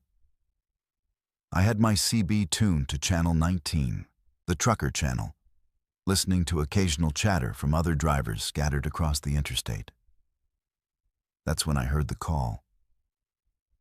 Any southbound trucks approaching Siskiyou? We got a convoy forming up at milepost 46 if you want to join. Running steady at 60, looking out for bears and road conditions. I keyed my mic. This is southbound at milepost 42. I'll catch up to you boys in a few minutes. What's your handle? The response came back friendly and relaxed. This is Roadrunner. We got 6 trucks already, one more makes 7. Lucky number. Come on back when you catch up. I felt that familiar warmth of finding company on a lonely stretch of road. Running in a convoy meant shared information, someone to talk to, and the safety of numbers if anything went wrong. I caught up to them just south of the summit, and the sight of all those trucks running together, their lights stretching out down the highway, made me smile. I pulled into position at the back of the line and keyed my mic. This is the new guy, handles Mountain Man. Appreciate you letting me join. The responses came back from different voices, each introducing themselves. Roadrunner, Steel Horse, Night Owl, Big Bear, Diesel Dave, and Rolling Thunder. Standard trucker handles, friendly tones, nothing unusual. We ran like that for maybe 20 minutes, everyone maintaining speed and spacing, occasional chatter on the CB about weather and road conditions ahead. That's when I started noticing things that felt slightly off. Small things at first. Night Owl mentioned checking in at a way station that I knew had been closed for renovations for the past 6 months. Steel Horse talked about fuel prices at a truck stop that had burned down 3 years ago and been replaced with a different chain. Little inconsistencies that I told myself I was misremembering. Then Big Bear made a reference to the new president and said something about policies I didn't recognize. When I asked what he meant, there was a pause on the radio before someone else changed the subject. The conversation continued, but now I was listening more carefully, and the wrongness became harder to ignore. They were using CB codes I hadn't heard in years, terminology that felt outdated. 10 codes that had been replaced by clearer language years ago for safety reasons. I started paying more attention to the trucks themselves. The one directly in front of me was a Peterbilt, but the model looked wrong somehow. The taillights were configured differently than current models, and the proportions seemed slightly off, like seeing a familiar face that's been subtly altered. In the distance, I could see the other trucks in the convoy, and they all had that same quality. Recognizable but wrong, like looking at vehicles through slightly distorted glass. The conversation on the CB got stranger. Roadrunner mentioned making a delivery to a company I knew had gone out of business in 2015. Diesel Dave talked about his wife waiting for him at home, then mentioned a street address in a town I'd driven through last week, where that entire street had been demolished for a new bypass. Rolling Thunder complained about new regulations that I'd never heard of, rules that didn't match any current DOT requirements. I tried to rationalize it. Maybe they were talking about old times, sharing memories. Maybe I was misunderstanding references. But there was something about the way they spoke. The casual, present-tense way they discussed things that didn't exist anymore, that made my skin crawl. And when I really focused on listening, their voices had a quality I couldn't quite identify. Not quite echo, not quite static, but something that made them sound like they were coming from further away than just a few hundred feet. I checked my CB radio settings, making sure I was on the right channel. Channel 19, clear signal, everything normal. But the feeling of wrongness kept growing. I found myself watching the trucks ahead more carefully, and I realized something that made my hands tighten on the wheel. They were maintaining perfect spacing. Not the slight variations you'd expect from different drivers adjusting their speed, but exact, precise distances between each truck. Like they were linked together, like they were one entity instead of 7 individual vehicles. Steel Horse started telling a story about a close call he'd had last week on a stretch of highway that was currently under construction and had been for the past year. He described landmarks and exits that had been changed or removed. Night Owl chimed in with his own version of the same story, mentioning details that matched too perfectly, like they were reciting from a script. The The conversation had a rehearsed quality now that I was listening for it. I decided to test something. I keyed my mic and asked a specific question. "Hey, Roadrunner, you ever stop at the Flying J in Weed, the new one they built last year?" There was a long pause, longer than a simple question should generate. Then Roadrunner's voice came back, but it sounded different, flatter. "Yeah, we stop there all the time. Good coffee." But there was no Flying J in Weed. I'd made that up, and he'd answered like it was real. The convoy started taking an exit, all 7 trucks moving in synchronized precision. The CB crackled with Roadrunner's voice. "We're pulling off for fuel. You coming with us, Mountain Man?" I looked at the exit number as we approached. Exit 38. But according to my GPS and my memory of this route, there was no exit 38 on this stretch of I-5. The exits jumped from 40 to 36, with nothing in between. Yet there it was, an off-ramp with a sign showing exit 38, and all 6 trucks ahead of me were taking it. I stayed on the highway. Something primal in my brain was screaming at me not to follow them, not to take that exit that shouldn't exist. In my mirror, I watched the trucks disappear down the ramp one by one, their lights vanishing into darkness. The CB went silent immediately. No final goodbyes. No acknowledgement that I'd chosen not to follow. Just empty static on Channel 19 like those voices had never existed. I drove for another 10 miles in complete silence, my heart pounding before I pulled into a legitimate rest area. I needed to process what had just happened.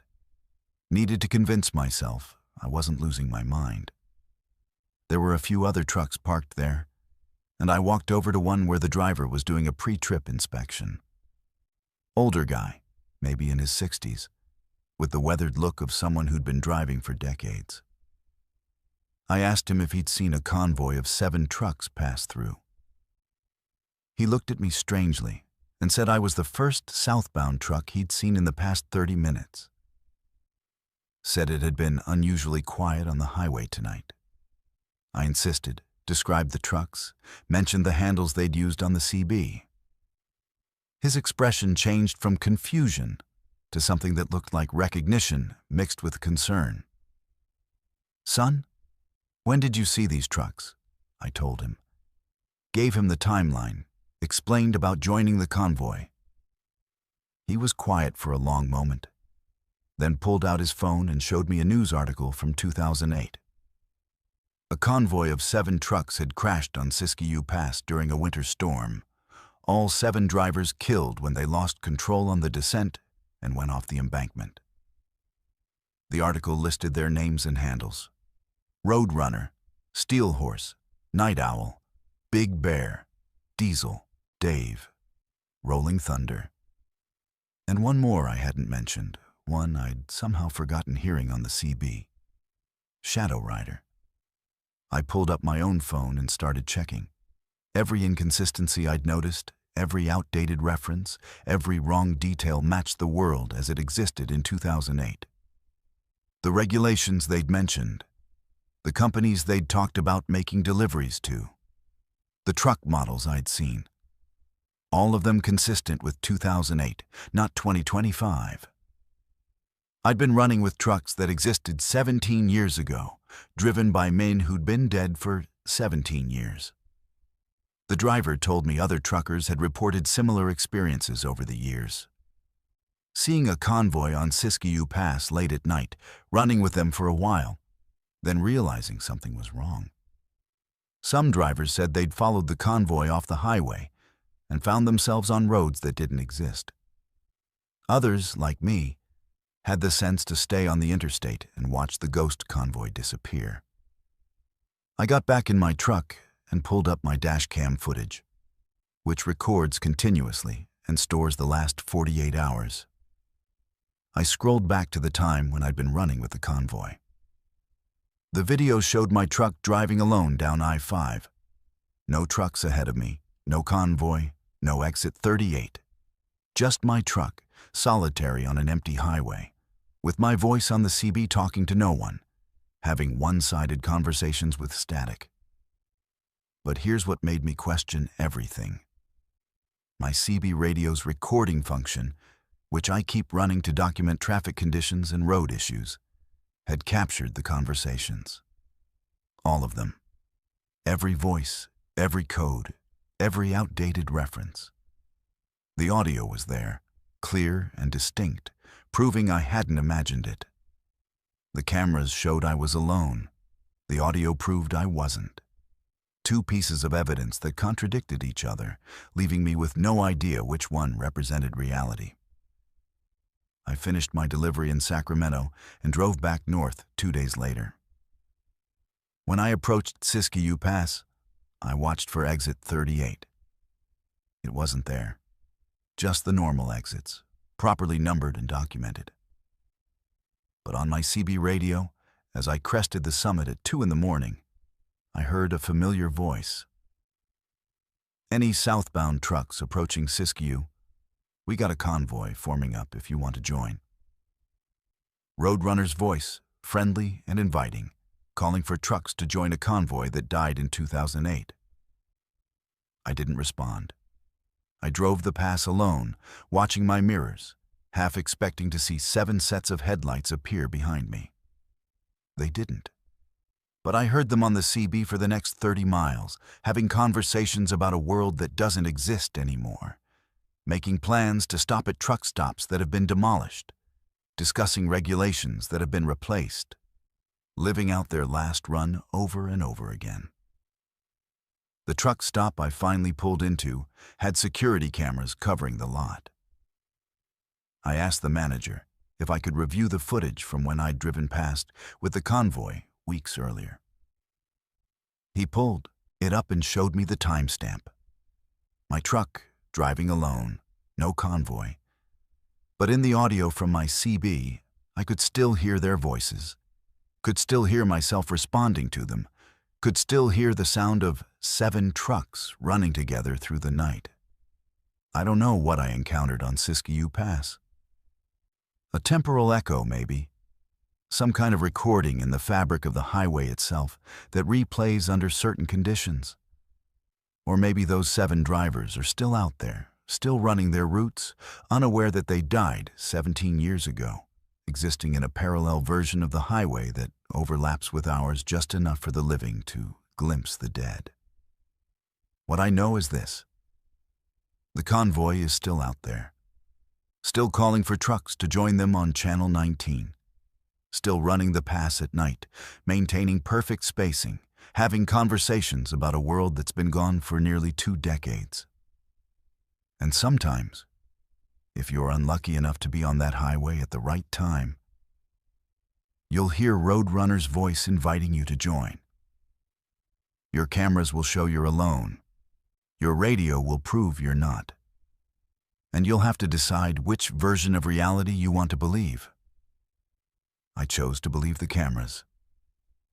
But late at night, when I'm running through Siskiyou Pass and my CB crackles to life with that familiar invitation, part of me wonders, what would have happened if I'd taken exit 38? Would I have found those 7 drivers still alive in their version of 2008, forever running their final route? Would I have become the 8th truck in a convoy that exists outside of time, trapped on an endless loop through a highway that connects not just places, but different versions of reality? I'll never know, because I'm not brave enough or foolish enough to find out. The living should stay with the living, and the dead should be left to their eternal roots. Even if sometimes the line between the two gets blurred on a lonely stretch of highway at 2 in the morning, when 7 trucks that shouldn't exist call out on the CB, looking for one more driver to complete their convoy. There are things you can lose and get back. Your keys, your wallet, your temper. But when you lose time, when a piece of your life is just gone, and you have no memory of where it went, That's different. That's a violation that goes deeper than theft. It's like someone reached into your head and erased part of who you are. I know because it happened to me on Highway 26 through Mount Hood on a Tuesday night in April. And I still have the evidence to prove it. Evidence I can't explain, and that terrifies me more than any ghost story or highway legend ever could. I was hauling refrigerated food from Portland to Prineville, a routine run I'd made maybe twice a month for the past 3 years. Highway 26 through Mount Hood is a good road. Scenic during the day with views of the mountain, straightforward at night with moderate traffic and decent visibility. I'd left Portland around 9 p.m., planning to arrive in Prineville around 1 in the morning with time to spare before my delivery window opened at 6. Everything was routine. Everything was normal. Until it wasn't. The last clear memory I have is approaching the Edwards Tunnel around milepost 40. I remember seeing the tunnel entrance. Remember my headlights illuminating the concrete walls as I entered. The tunnel isn't long, maybe a quarter mile. One of those mountain tunnels that cuts through a ridge to avoid a steeper grade. I remember entering it. I don't remember leaving it. My next memory is being parked in a clearing about 2 miles past the tunnel. Not on the shoulder of the highway, but actually off the road down a dirt access road I didn't remember turning onto. My truck was idling, headlights pointing at a stand of pine trees, and I was sitting in my seat with my hands on the steering wheel like I'd been driving. But I had absolutely no memory of how I got there or why I'd stopped. I looked at my clock. It read 11:53 p.m. I'd entered the tunnel just before 10:30. An hour and 20 minutes were just gone. Vanished. No memory of driving, no memory of exiting the tunnel, no memory of turning off the highway or parking. Just a blank space where that time should have been. My heart started racing and my hands were shaking as I tried to make sense of what was happening. I checked my GPS. It showed me 2 miles east of the tunnel, which matched where I appeared to be. But the route history was strange. It showed my truck had been stationary for exactly 62 minutes. Not moving, not idling along slowly, completely stopped in this clearing for over an hour. But I had no memory of stopping. No memory of why I would have pulled off the highway onto what looked like a Forest Service access road. My phone was sitting in the cup holder where I always kept it while driving. When I picked it up, I felt my stomach drop. There were 47 photos in my camera roll that I didn't remember taking. I scrolled through them with mounting horror. They were all taken, from inside my cab, all within the past hour according to the timestamps. Pictures of the clearing outside my truck. Pictures of my dashboard. Pictures of the steering wheel. And pictures of the sky. The sky photos showed something I couldn't identify. Lights, but not like aircraft lights or stars. These were different, bright and moving in formations that didn't follow any pattern I recognized. Some photos showed them hovering. Others showed them in motion, creating streaks of light across the frame. I had taken 47 photos documenting something in the sky above this clearing, and I had absolutely no memory of doing it. I got out of my truck on shaking legs and looked around the clearing. It was maybe 50 yards across, surrounded by dense forest, with the access road leading back to the highway. The ground was covered in pine needles and patches of snow that hadn't melted yet. That's when I saw the footprints. My boots, clearly identifiable by their tread pattern, walking in circles around my truck. Not random circles, but precise, measured circuits like I'd been pacing. The prints showed I'd circled my truck at least a dozen times.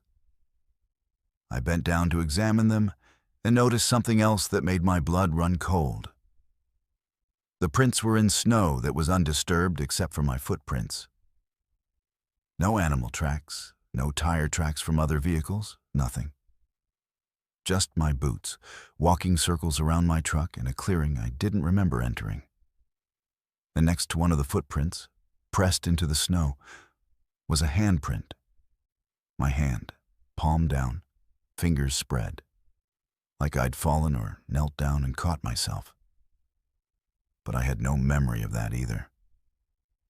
I went back to my truck and checked my tachograph, the device that records every detail of a commercial vehicle's operation. Hours driven, speeds, when the vehicle was in motion, when it was stopped. The data was there, precise and undeniable. At 10:31 p.m., my truck had stopped. It had remained stationary for 62 minutes. At 11:33 p.m., it had started moving again, driving exactly 1.8 miles before stopping at my current location. The tachograph doesn't lie. It's a legal document, admissible in court. According to that record, I had driven for an hour, stopped, then driven again.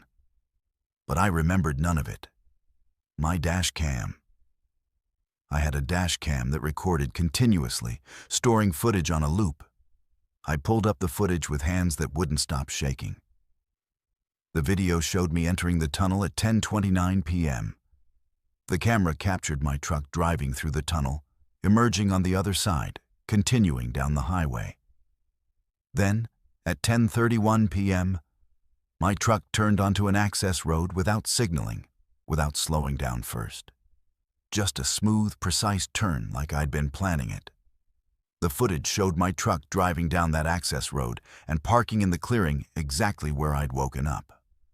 The camera faced forward, showing the trees and the night sky above them. For 62 minutes, the camera recorded my truck sitting still. But at several points during that hour, the video showed those lights I'd photographed. Bright, moving in impossible patterns, descending until they were just above the tree line before ascending again. The most disturbing part of the footage was a shadow on the hood of my truck at 11:17 p.m. A shadow that moved, that appeared to be a person standing in front of the truck, silhouetted against those strange lights. The shadow was my height, my build. It was me, standing in front of my truck, looking up at something in the sky. I watched myself stand there for nearly 10 minutes before the shadow moved out of frame. I had no memory of leaving my cab, no memory of standing in that clearing, no memory of any of it. I needed to get out of there. I needed to get back on the highway, complete my delivery, and process what had happened. I put the truck in gear and followed the access road back to Highway 26. The drive to Prineville felt endless, every shadow making me jump, every light in my mirrors making my heart race. I kept checking my clock, terrified that more time would disappear, that I'd blink and find myself somewhere else with no memory of how I got there. I made my delivery in Prineville at 2:45 a.m., later than planned, but still before the delivery window. The warehouse supervisor noticed I looked shaken and asked if I was okay. I told him I was tired, that it had been a long night. What else could I say? That I'd lost an hour of my life and had photos and video I couldn't explain. That I'd apparently stood outside my truck photographing strange lights in the sky and had no memory of doing it. I drove to a truck stop and parked in the most well-lit spot I could find, surrounded by other trucks and people. I sat there reviewing the evidence over and over. The photos, the video, the tachograph data, the GPS history. All of it consistent, all of it proving I'd been parked in that clearing for over an hour. All of it showing me doing things I couldn't remember. The disconnect between the objective evidence and my complete lack of memory was maddening. That's when I noticed it. A small metallic object embedded in my steering wheel. Not on the surface, actually embedded in the hard plastic, like it had been pressed in while the plastic was soft. I tried to pull it out, but it wouldn't budge. It was fused to the steering wheel somehow, a smooth metallic disc about the size of a quarter, darker than chrome, with a surface that seemed to shift when I looked at it directly. I took my truck to a mechanic the next day, showed him the object, asked if he could remove it or at least identify what it was. He examined it with several tools, tried to pry it loose, finally gave up, and said he'd never seen anything like it. The metal wasn't aluminum, wasn't steel, wasn't any alloy he recognized. And there was no way it should have been able to embed itself in hard plastic without melting or cracking the steering wheel. The plastic around it showed no signs of heat damage or stress. It was like the object had phased through solid matter and then solidified. I started researching missing time experiences. Found hundreds of accounts from people who'd lost hours of their lives with no memory of where the time went. Many of them associated with UFO sightings in the Pacific Northwest, particularly around Mount Hood and the surrounding areas. The pattern was consistent. People would be driving, would experience a period of missing time, and would later find evidence that they'd been somewhere or done something they couldn't remember. Some of them reported finding marks on their bodies, strange scars or bruises they couldn't explain. Others reported electronic equipment malfunctioning or showing strange behavior after the incident. A few mentioned finding objects or marks on their vehicles that shouldn't be there. Reading their accounts felt like reading my own experience through different eyes. The same confusion, the same violation, the same evidence that something had happened that their conscious minds couldn't access. I had the photos analyzed by someone who knew about image forensics. They confirmed the photos were taken by my phone at the times indicated by the metadata from the location shown. They weren't manipulated or edited. Whatever those lights were, they were real enough to be captured by a camera phone. But that didn't tell me what they were or why I had photographed them. The hardest part isn't the missing time itself. It's knowing that something happened to me. Something significant enough that I took 47 photos and stood outside my truck for 10 minutes in a remote clearing at night. It's knowing that my body was moving, my phone was working, my eyes were seeing something important enough to document. But my conscious mind has no access to any of it. It's been locked away or erased or hidden behind some barrier I can't cross. I still drive Highway 26. I have to. It's part of my regular routes, and avoiding it would raise questions I don't want to answer. But every time I approach that tunnel around milepost 40, my hands tighten on the steering wheel, and I feel that metallic disc embedded in the plastic. A reminder that something happened to me that night. Something I can't remember and can't explain. Something that left physical evidence I carry with me every time I drive. I've tried to access the memories, meditation, hypnosis, even just sitting quietly and trying to remember. Nothing works. That hour is just gone, a black hole in my timeline that I can't fill no matter how hard I try. Other drivers I've talked to who've experienced similar incidents say the same thing. The memories don't come back. You learn to live with the gap, with the knowledge that something happened that you weren't meant to remember or that your mind couldn't process. The object is still in my steering wheel. I've stopped trying to remove it. It's become part of the truck, part of me. Sometimes when I'm driving at night, I'll glance down at it and see those strange lights reflecting in its surface, even when there are no lights around. The mechanic said it wasn't possible, that it was just my imagination or a trick of ambient light. But I know what I see. That disc is connected to whatever happened that night, and it's still active somehow, still receiving or transmitting or doing something I can't detect or understand. I check my phone compulsively now, looking for photos I didn't take, videos I didn't record, evidence that I'm losing time again. So far, nothing since that night. But the fear is always there. The fear that I'll blink and find myself somewhere else. That hours will vanish again, that I'll discover evidence of things I did and saw but can't remember. That's worse than any monster or ghost. It's the violation of your own mind, the knowledge that you're not fully in control of your own consciousness. The missing time phenomenon is real. I have the evidence. 47 photos, 62 minutes of dashcam footage, tachograph data, GPS history, and a metallic object in my steering wheel that shouldn't exist. All of it proves something happened to me on Highway 26 that night. Something that took an hour of my life and replaced my memories with a blank void. Whatever it was, wherever those memories went, I'll never get them back. I'll just have the evidence that they existed, and the permanent reminder embedded in my steering wheel that some experiences aren't meant to be remembered. Or maybe they're too significant for our minds to hold without breaking. Either way, that hour is gone, and I'm left with the evidence of my own actions that I can't recall. That's a special kind of horror that never really goes away. Wrong turns happen. You miss an exit, take a detour that doesn't go where you think, end up on a back road that adds time to your delivery.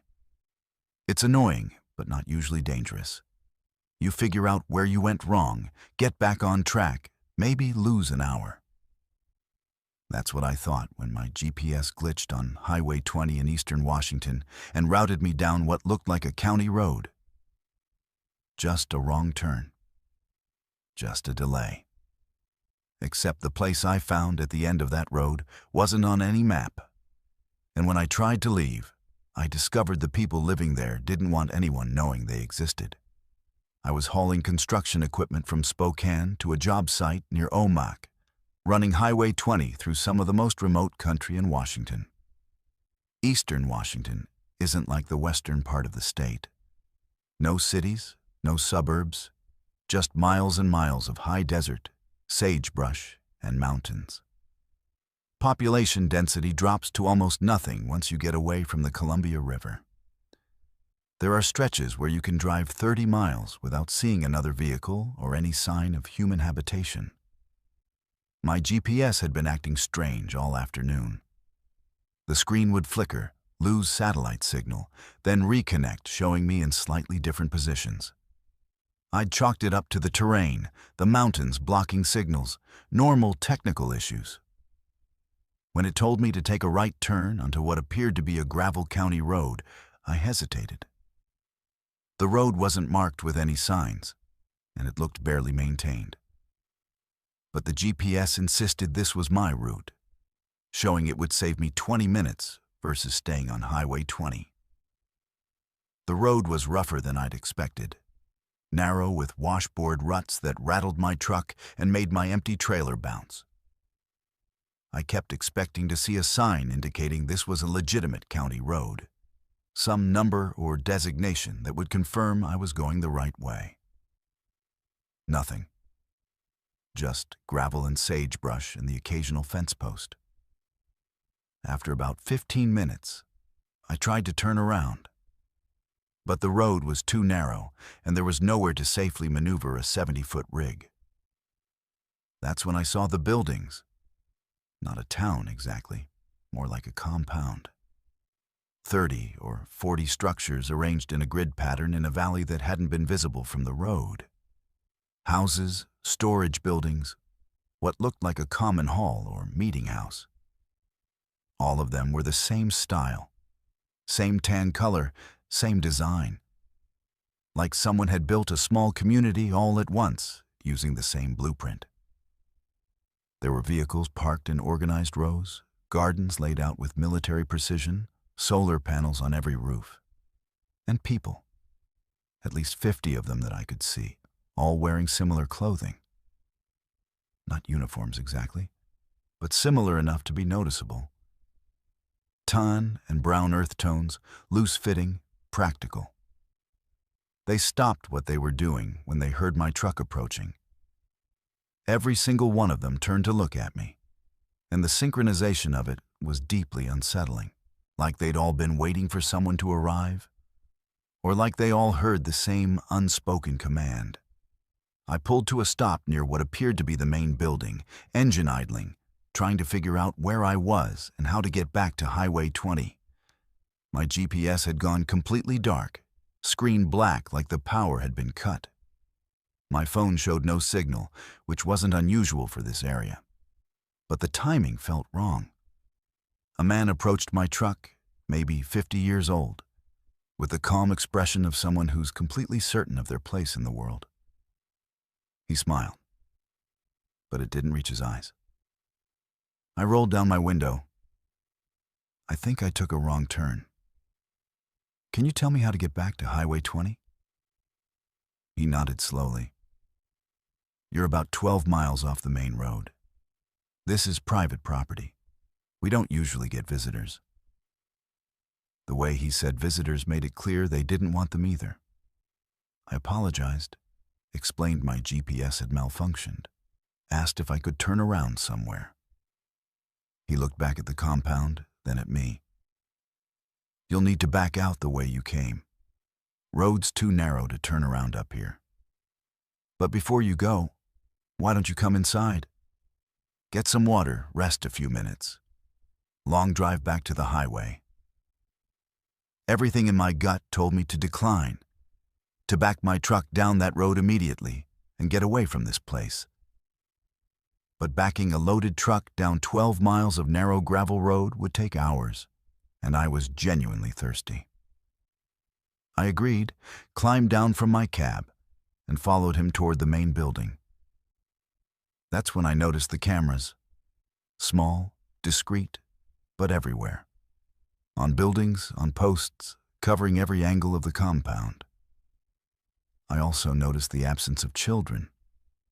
There were people of various ages, but no kids playing, no teenagers hanging around. Everyone was adult, everyone was working on something, and everyone was watching me without appearing to watch me. The main building was sparse inside. Long tables, folding chairs, a kitchen area that looked institutional. No decorations, no personal touches, nothing that indicated individual personality or preference. The man, who introduced himself only as Brother Michael, brought me a glass of water. It tasted fine, but I found myself wondering if I should have accepted it. Several other people had followed us inside, standing around the perimeter of the room, not saying anything, just present. I asked what this place was, trying to sound casual. Brother Michael smiled again with those eyes that didn't smile. We're a community. People who've chosen to live differently, away from the corruption and chaos of mainstream society. We grow our own food, generate our own power, take care of each other. It's peaceful here.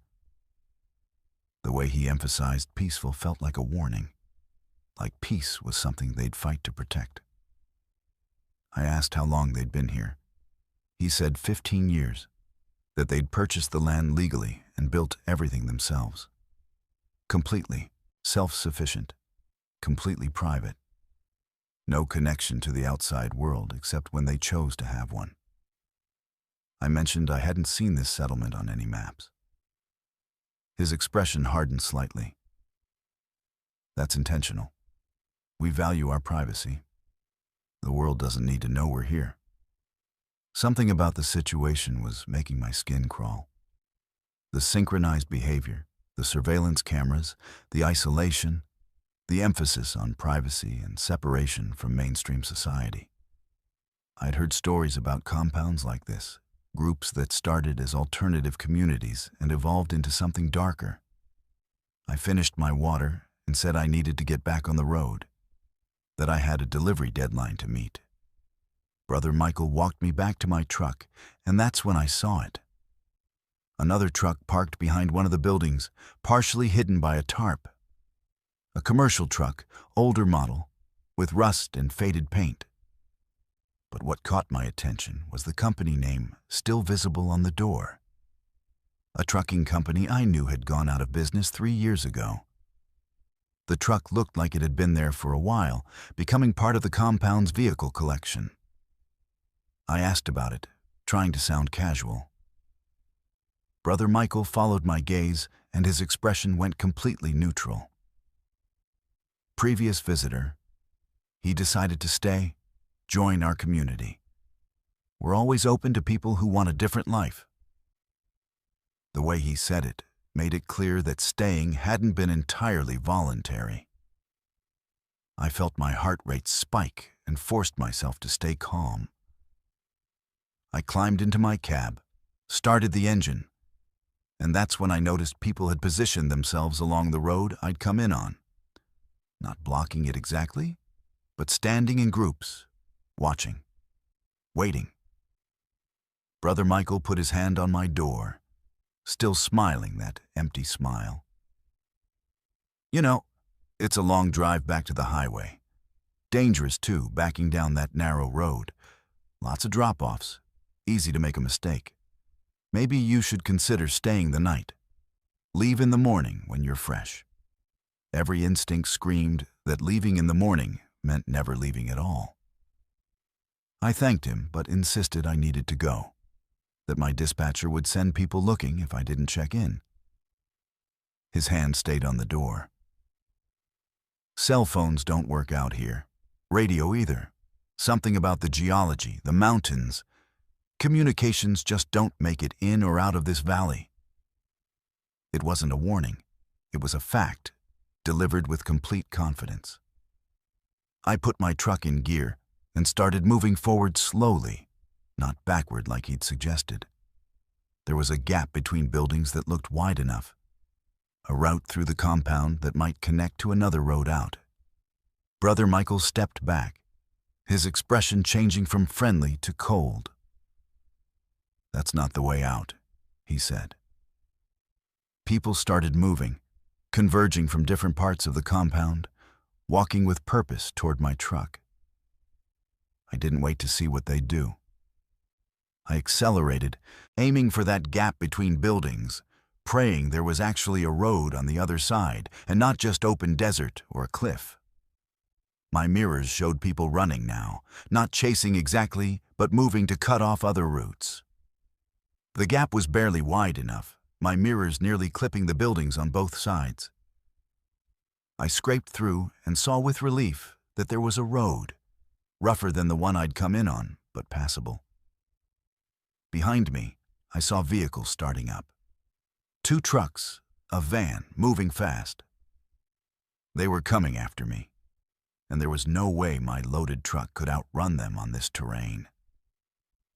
The road climbed steeply out of the valley, switchbacks that forced me to slow down. In my mirrors, I could see them gaining. 3 vehicles in coordinated pursuit, like they'd practiced this before. The road crested a ridge, and I saw Highway 20 in the distance, maybe 2 miles away, across relatively flat ground. I pushed my speed higher than was safe, the truck bouncing violently over ruts and rocks.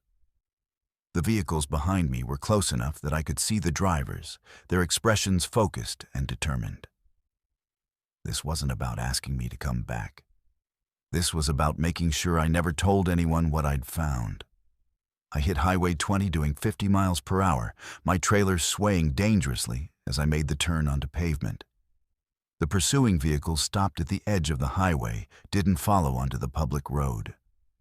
In my mirrors, I watched them sit there, engines idling, just watching me drive away. Like they had an invisible boundary they wouldn't cross, a line between their world and the outside world that they'd established and wouldn't violate. I drove straight to the nearest town with a sheriff's office, 30 miles away. Told them everything, showed them where my GPS had sent me, described the compound and the people and the pursuit. The deputy listened, took notes, said he'd look into it. But his expression told me he'd heard stories like this before and knew exactly what he'd find. Nothing. Because groups like that exist in the gray areas, Technically legal, technically private property, technically within their rights as long as they're not actively breaking laws. I went back 2 days later with a sheriff's deputy and a state trooper. We couldn't find the turnoff. Drove Highway 20 for 30 miles in both directions from where I thought it had been, looking for that gravel road. Nothing. The deputy pulled up satellite imagery on his tablet, and it showed nothing but empty desert in that area. No buildings, no roads, no sign of human habitation. But here's what keeps me awake at night. When we were driving that stretch of Highway 20, I saw fresh tire tracks. Lots of them, cutting off the highway into the sagebrush, going somewhere, coming back. Proof that vehicles were traveling to and from something that officially didn't exist. The deputy saw them too. He didn't say anything, just looked at them, then looked at me, then suggested we head back. I asked him directly if he knew about that compound. He was quiet for a long time before answering. Finally, he said there were places in eastern Washington that local law enforcement knew about, but couldn't do anything about. Private property, remote locations, people who'd gone off-grid legally and established communities that operated by their own rules. As long as no one filed complaints, as long as there was no evidence of crimes, there was nothing law enforcement could do. What about the truck I saw? The one from the company that went out of business? He looked uncomfortable. People choose to join these communities. Sometimes they leave their old lives behind completely. Unless someone files a missing persons report, unless there's evidence of foul play, we can't force people to leave places they've chosen to live. But the way he said chosen made it clear he had doubts about how voluntary those choices really were. I researched that trucking company when I got home, found a news article from 3 years ago about a driver who disappeared while making a delivery in eastern Washington. His truck was never found. His family filed missing persons reports, but the investigation went nowhere. No leads, no evidence, no resolution. Just another person who vanished in the vast, empty spaces of eastern Washington, where hundreds of miles separate small towns and asking questions can be dangerous. My dashcam footage from that day is stored on 3 different drives now. The compound, the pursuit, all of it recorded. I've shown it to other drivers, to journalists, to anyone who'll look.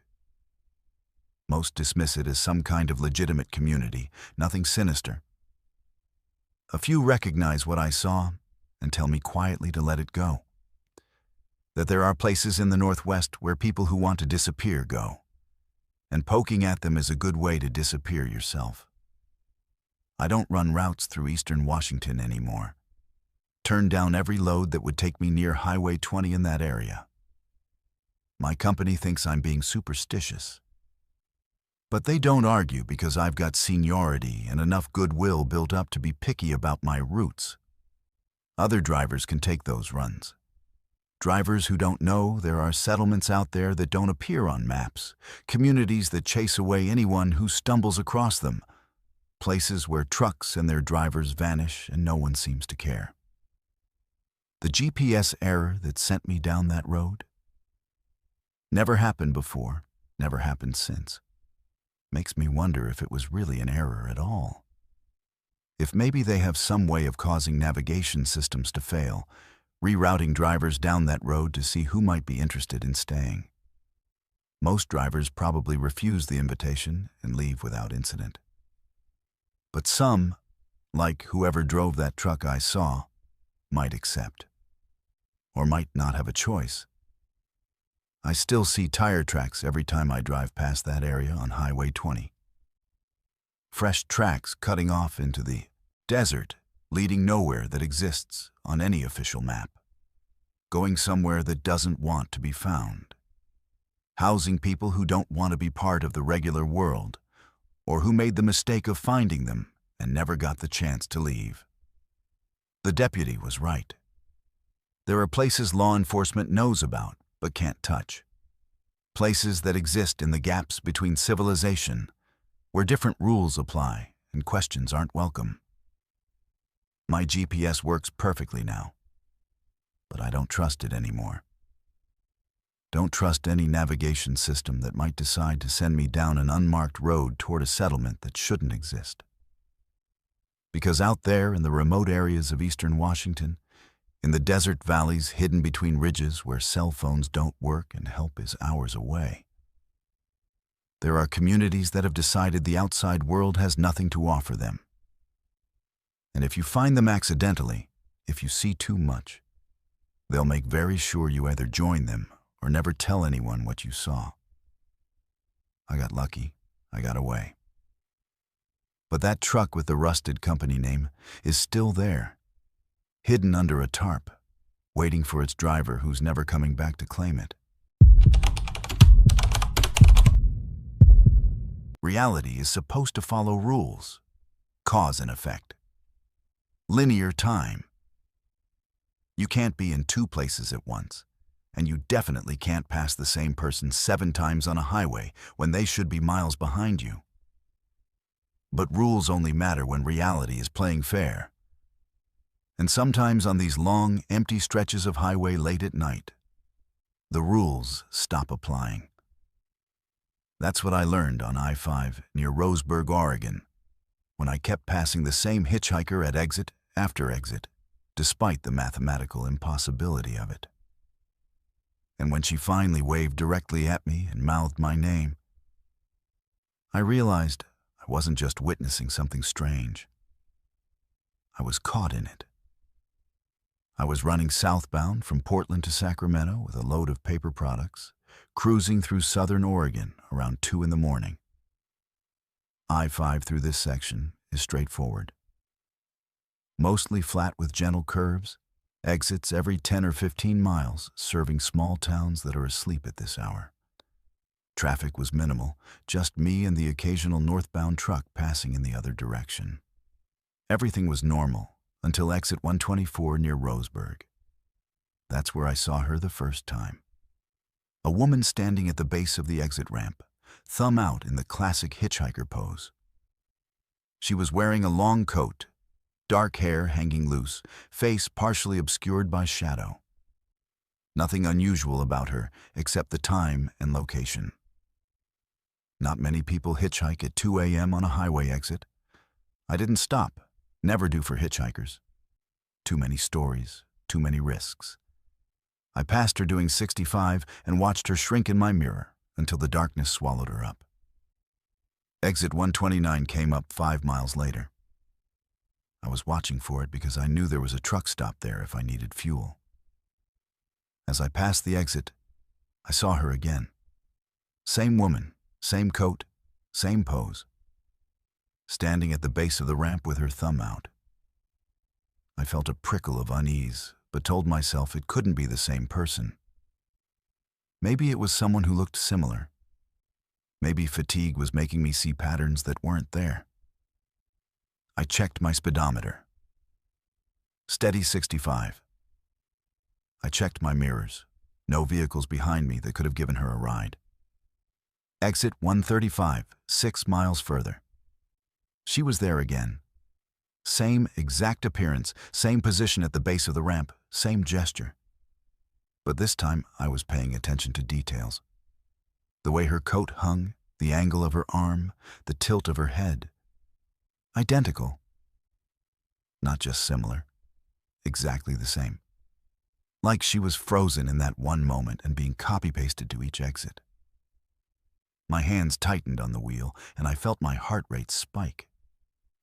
I grabbed my phone at the next rest area and pulled up a map. The exits were spaced 6 to 8 miles apart. Even if someone had picked her up at exit 124 and dropped her at exit 129, she couldn't have beaten me to exit 135.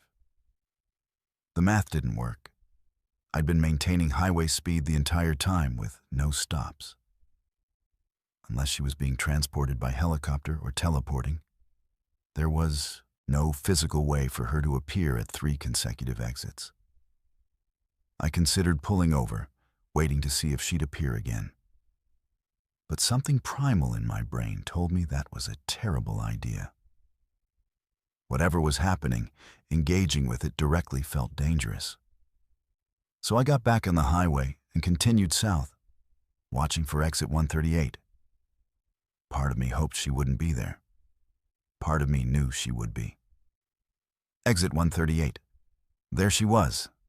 Same position, same gesture. But this time as I passed, I got a clearer look at her face. She was young, maybe late 20s, with an expression that wasn't quite right. Not distressed like you'd expect from someone stranded. Not hopeful like someone trying to catch a ride. Just blank, like she was going through the motions without any emotional connection to what she was doing. That's when I noticed something else that made my stomach drop. My license plate in the driver's side mirror. The numbers were wrong. I knew my plate number by heart after checking it thousands of times during pre-trip inspections. But the reflection showed different numbers. I blinked, looked again. The numbers shifted, changed, became something else entirely while I was looking at them. Exit 142. She was there, and now I could see that her thumb wasn't actually extended like a hitchhiker's should be. It was pointing directly at my truck as I passed. Her head turned, tracking my movement, her face visible for just a moment. Still blank, still wrong. But now there was something in her eyes. Recognition, maybe, or accusation. I checked my mirrors compulsively now, watching my license plate shift and change. Sometimes it showed my actual number. Sometimes it showed sequences I didn't recognize. Once it showed letters instead of numbers. Another time it appeared backwards, mirrored correctly in the reflection, which made no logical sense. Reality was breaking down around me, losing cohesion, and that woman at every exit was somehow the focal point of it. Exit 146. This time I slowed down as I approached, some morbid curiosity overriding my fear. She was there in her usual spot, but as I got closer, her arm moved. Not the normal movement of repositioning. It jerked, stuttered, like frames of video being skipped. Her head snapped toward me with mechanical precision, and I saw her mouth move. She was saying something, or trying to. Her lips formed shapes, but I couldn't hear the words through my closed windows and the sound of my diesel engine. I accelerated hard, suddenly desperate to put distance between myself and whatever she was. My speedometer climbed to 75, faster than I should be going with a loaded trailer, but I needed to break whatever pattern was forming. The dashboard lights flickered. My radio, which had been silent, burst into static. And underneath the static, I heard something that might have been a voice, might have been my name. Exit 151. Despite my speed, despite my attempts to break free, she was there. But this time something was different. There were 7 of her. Identical figures standing in a row, all with that same pointing gesture, all with heads turned to track my truck. 7 iterations of the same impossible woman, arranged like markers or warnings, or perhaps like a countdown. I was breathing hard, panic setting in. Every rational part of my brain was screaming that this couldn't be happening, that reality didn't work this way. But reality clearly had other ideas. My CB radio crackled to life, and I heard my own voice, recorded from earlier, having a conversation I didn't remember having. My GPS showed me in 3 different locations simultaneously. The mile markers I passed were counting backward instead of forward. Exit 155. She was alone again, but closer to the highway than before. Close enough that my headlights illuminated her clearly as I approached. She was looking directly at me now. Not at my truck, but at me specifically, making deliberate eye contact through my windshield. Her arm was still pointing, but now it was moving. following me as I drove past, and her mouth was forming words I could suddenly understand without hearing them. My name. She was saying my name. My full name, first and last. The name my mother gave me that's not on my license or my truck paperwork. The final exit before the California border was coming up. Exit 159. I knew with absolute certainty she would be there, and I knew something fundamental would change when I passed her this time. The air in my cab felt charged, electric. The fabric of reality felt thin, like tissue paper about to tear. Everything was building towards something, and I was trapped in the momentum of it. Exit 159. She was standing in the middle of the exit ramp, not at the base anymore. Standing where I'd have to look directly at her, where there could be no avoiding eye contact. And as I approached, she raised both arms, not pointing anymore, waving directly at me with both hands, and her face was no longer blank. She was smiling, a smile that recognized me, that knew me, that had been waiting for me. Her mouth moved, and this time I heard it clearly despite the impossibility. My name spoken in a voice that was familiar and wrong, that sounded like every voice I'd ever heard overlapped and synthesized into something that approximated human speech. She said my name, and then she said something else. "You're late. You were supposed to arrive 6 exits ago." I crossed into California, and she was gone. The exits ahead showed no one. The highway returned to normal, and the sense of reality being on the verge of collapse faded. My license plate in the mirror showed my actual number. My radio and GPS functioned normally. The mile markers counted forward in proper sequence. Everything was as it should be, as if the previous 20 exits had never happened. But I know they did. I have the dash cam footage showing her at every exit, always in the same position until those final ones where she multiplied and moved and spoke my name. I've reviewed that footage dozens of times, and it's different each time I watch it. Details change. The number of iterations at exit 151 varies between 7 and 12. The words she mouths at exit 159 shift depending on when I review the footage. The video itself is unstable, refusing to maintain a single version of events.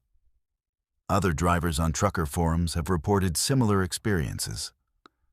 Always on I-5 in that section, always a hitchhiker who appears at multiple exits impossibly. Always the sense that reality is breaking down, that the normal rules have been suspended. Some say it's a glitch in the simulation we live in. Others think it's a ghost trapped in a loop, repeating the same moment over and over. A few believe it's something testing us, seeing how we react when the impossible becomes real. I don't know what she was, why she was calling my name. I don't know what would have happened if I'd stopped, if I'd tried to pick her up at one of those exits.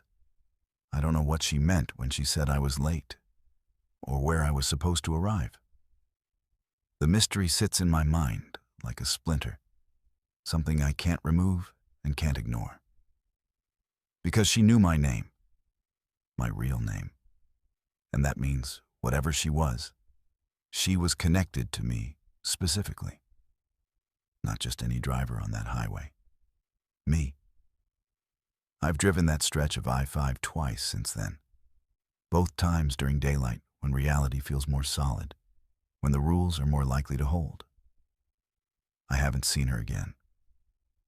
But every exit I pass, I check the ramp, half expecting to see her standing there with her arm raised. And every time I check my license plate in the mirror, I hold my breath until I confirm the numbers are correct. Because I know now that reality is thinner than we think, that it can fray and come apart in specific places at specific times.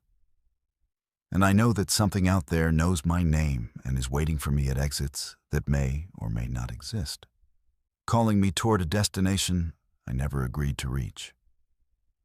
The highway continues. The exits keep coming. And somewhere in the space between what's real and what's possible, she's still there. Still pointing, still speaking names into the night, still waiting for drivers who are late for appointments they never made. I don't know if I'll see her again, but I know she's there. And I know that if I do see her, if she appears in my mirrors or at the base of an exit ramp, it will mean reality is fracturing again. And this time, I might not make it through before it completely breaks apart. If these stories have left you questioning what's real and what's waiting out there on the dark highways of the Pacific Northwest, you're not alone. The road holds secrets that most people never encounter. But those of us who drive through the night know the truth. Reality is thinner than it appears, and sometimes it tears. For more stories like these, stories that explore the darkness waiting just beyond your headlights, subscribe to Verified Fears. Because the highway never ends, and neither do the things that walk beside it, waiting for their moment to step into your world and call your name.